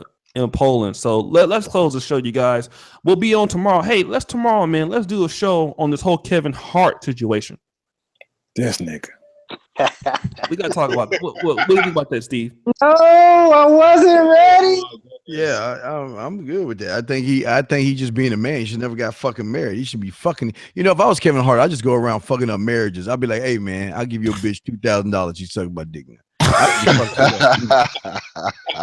I wouldn't care. I'll be doing some Robert Redford shit. Fuck that. All right, so we gonna talk about this Kevin Hart cheating scandal tomorrow, man. So it's probably gonna be a packed house in here tomorrow. That topic is gonna be a packed house, man. Yeah. We might have 400 motherfuckers watching tomorrow. Okay, let's do that. Everybody, let's start with Kevin, man. Where can they find you at and shit like that? Hey, man, you guys can find me on my YouTube. Oh, my website is by Kevin Samuels, or you can go to my YouTube page, put it down in the link. And by the way, I'm doing a giveaway right now, but you got to be a subscriber to my channel. If you're a man, you can win a $150 bottle of fragrance or a $400 bottle of fragrance, and likewise for women. The contest descriptions are on the video on my page. So we do a lot. Everyone in here gives in their own way, gives back a lot. So guys, you need to go to subscribe to everybody's channel that's on the panel, even if you don't watch their content, because it helps us in ways you can't even imagine. And it just shows the manosphere to have engagement and more black eyeballs there. You can at least donate that. You can donate there, go subscribe to everybody on the channel after you leave this. Peace out, everybody. Thanks, O'Shea. Thanks, panel. Shout out to Miko Latabirdere. I don't know if I messed your name up. Thank you, fam. Drop your email so I can send you the ebook, man. Anybody needs the ebook, drop your email. I'll get it to you. Who's the next person? You want me to get it? All right, LAR Movement on YouTube, Cheap Seats Boxing Show on iTunes, and we're having a celebratory party this Monday on www.fuckthecowboys.com.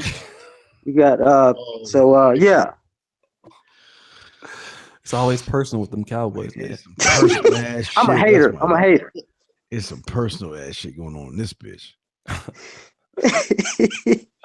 Yeah. Oh man. Hey Mickle, man, drop your email so I'll send you that ebook, fam. So let's go ahead and Steve, man, where can they find you at, player? Fuck, man. Y'all can find my little cake ass at the www.themanmindset.com. I just want to say, you guys, our membership is open, and also, guys, we are preparing you guys for Halloween, so y'all can get them women, y'all get some pussy Halloween night. So make sure y'all go to the website. We got a free boot camp on how to build your costume. So when you go to those Halloween clubs, you'll be able to have women come to you. I got it all set up for you. You just got to go and fucking do it. Cool. All right, and then let's see, who's the next person here? That's Master Wake the Hell Up, man. Where can they find you at, pimpin'? Yeah, they can find me at Wake the Hell Up 7. That's WTHEHELLUP7. If you want to get on to the sports book and get on to sports betting, get at me at wakethehell7@gmail.com. All right. For those of you want to bet, don't bet on the Niners, man. If you do, you're gonna lose. I'm telling you right now. Don't. Yeah, don't bet on them bitch ass Giants, man. Giants and Dallas is in trouble, man. What is going on with those two teams, man? Don't bet on them niggas, man. If you bet on the Niners, they eat what chicken wings the same? Don't bet on them niggas, man. Don't bet on the Cowboys. I mean the Niners. Whatever you do, bet on anybody. Bet on the 8th grade school team, man. Bet on girls. Powder puff football. Betting on the 49ers. Them motherfuckers is gonna go 0-17. They're gonna actually lose in the fucking bye week. That's how weak these niggas gonna be this year. I got the Jets. My Jets is done, man. They've been done since 7 years ago. Shit, I got the worst team out of everybody on this panel. You ought to just kick the 49ers out the league, man. Send them motherfuckers to NFL Europe. Ain't even NFL Europe no more. Just send them motherfuckers over there by themselves. Let them practice and shit. If I was the NFL, I kick the 49ers out there. I would send them to like the American called the Siberian 49ers and let them play against like motherfucking puppies or fucking sea otters and shit, and just let them die over there. We are so fucking. How you get a new stadium and still suck? Send the 49ers to slave candlestick, nigga. What'd you say? Send the 49ers to slave land. Yeah. Oh shit. Yeah, that's what it need to be. It need to be that, dog. Because I'm glad I can't even watch them niggas way over here in Europe. I'm glad, man, because I'll be crying every week, every Sunday, dog. Is there any way I can get NFL, like the NFL Network, on the internet and pay a subscription? Can you get what now? How can I watch football on the internet? Is there a way to do it? Yeah, you just gotta move your branches a little bit over to the left instead of to the right. Very funny, motherfucker. Okay, who's the next person? Prophet of Thought series. Yeah, everybody know where they can find me at. They can find me at Prophet of Thought series on YouTube. You can find me Prophet of Thought series on Facebook. They got a Prophet of Thought series group page up there. Just request to be a member. I'm pretty sure they'll let you in. Like I say all the time, I don't control it. So, it's a fan page, so I don't admin it or nothing. Go to that. You can catch me there. You can also find me on the TPOT bandwagon on Facebook. Hit my site up. My site is www.don'teventryit.wikifoundry.com. And I just want to say, man, thanks for having me on, brother ODJ. I mean, me and you, man, we've been cool for a while, and I know we're going to remain that way. The brother Kevin Samuels, I've been watching your stuff, brother. I like this brother, man. I like his shit, man. I just subscribed to his shit like 5 minutes ago too. I've been watching. I like his stuff, man. Thanks, the man. Dean, I've been watching the Dean shit too. I've been catching up on the Dean shit too. LAR movement, I've watched a couple of your shit, man. I don't know too much about you, brother, but I'm catching up. What the hell up? I have no idea who you are, but I will find out. Y'all can check me out, man, at my site, man. There's stuff for everybody, man. And I just signed up a new member to the team. Anybody who knows the TPOT media group, we always got a revolving door. It's always people coming in and out of it. So I just signed somebody else up new. Got a new girl on the team. So I ain't gonna say nothing about it now, but I'm gonna be debuting her probably in a few days. So you gotta come on down to the channels to check it out and see what we got going on down there, because it's only from TPOT Media. You know, All right. He got a good radio voice, man. He's a good content creator, man. We still got to do that one-on-one this week, man. I owe you one. Yes, man. Yeah, man. Whenever you want, man. One-on-one, man. It's got to be on the weekend, though, ODJ, because you know, man, during the week, man, I'm like swamped, man. I'm swamped to death because one of my guys who work in my shop, my main right-hand guy, went to jail, so I'm swamped. God damn it, he done got himself locked up, so you know, I'm kind of short-handed around here, so you know, and I ain't bailing him out, so. No, you can't bail these niggas out. I can't get the money back. So shout out to Kevin. Shout out to, I got an interview again with Kevin this week on the channel, right? So we're gonna do a one-on-one about fashion and stuff, and everything. Like I said, man, much love to Steve, man. Without Steve, man, this is not possible. There is no such thing as the pill, man. At first when Angry Man was on the pill, you really couldn't tell like who was really like probably like the most popular person. They're both popular on the pill. Don't get me wrong, man. When Angry Man was on the pill, he was kicking ass. When Angry Man left the pill, I was like, okay, man, we're gonna lose some viewership, man, because the Angry Man on the pill no more. And as soon as he left, man, Steve just increased his fuckery, man. Like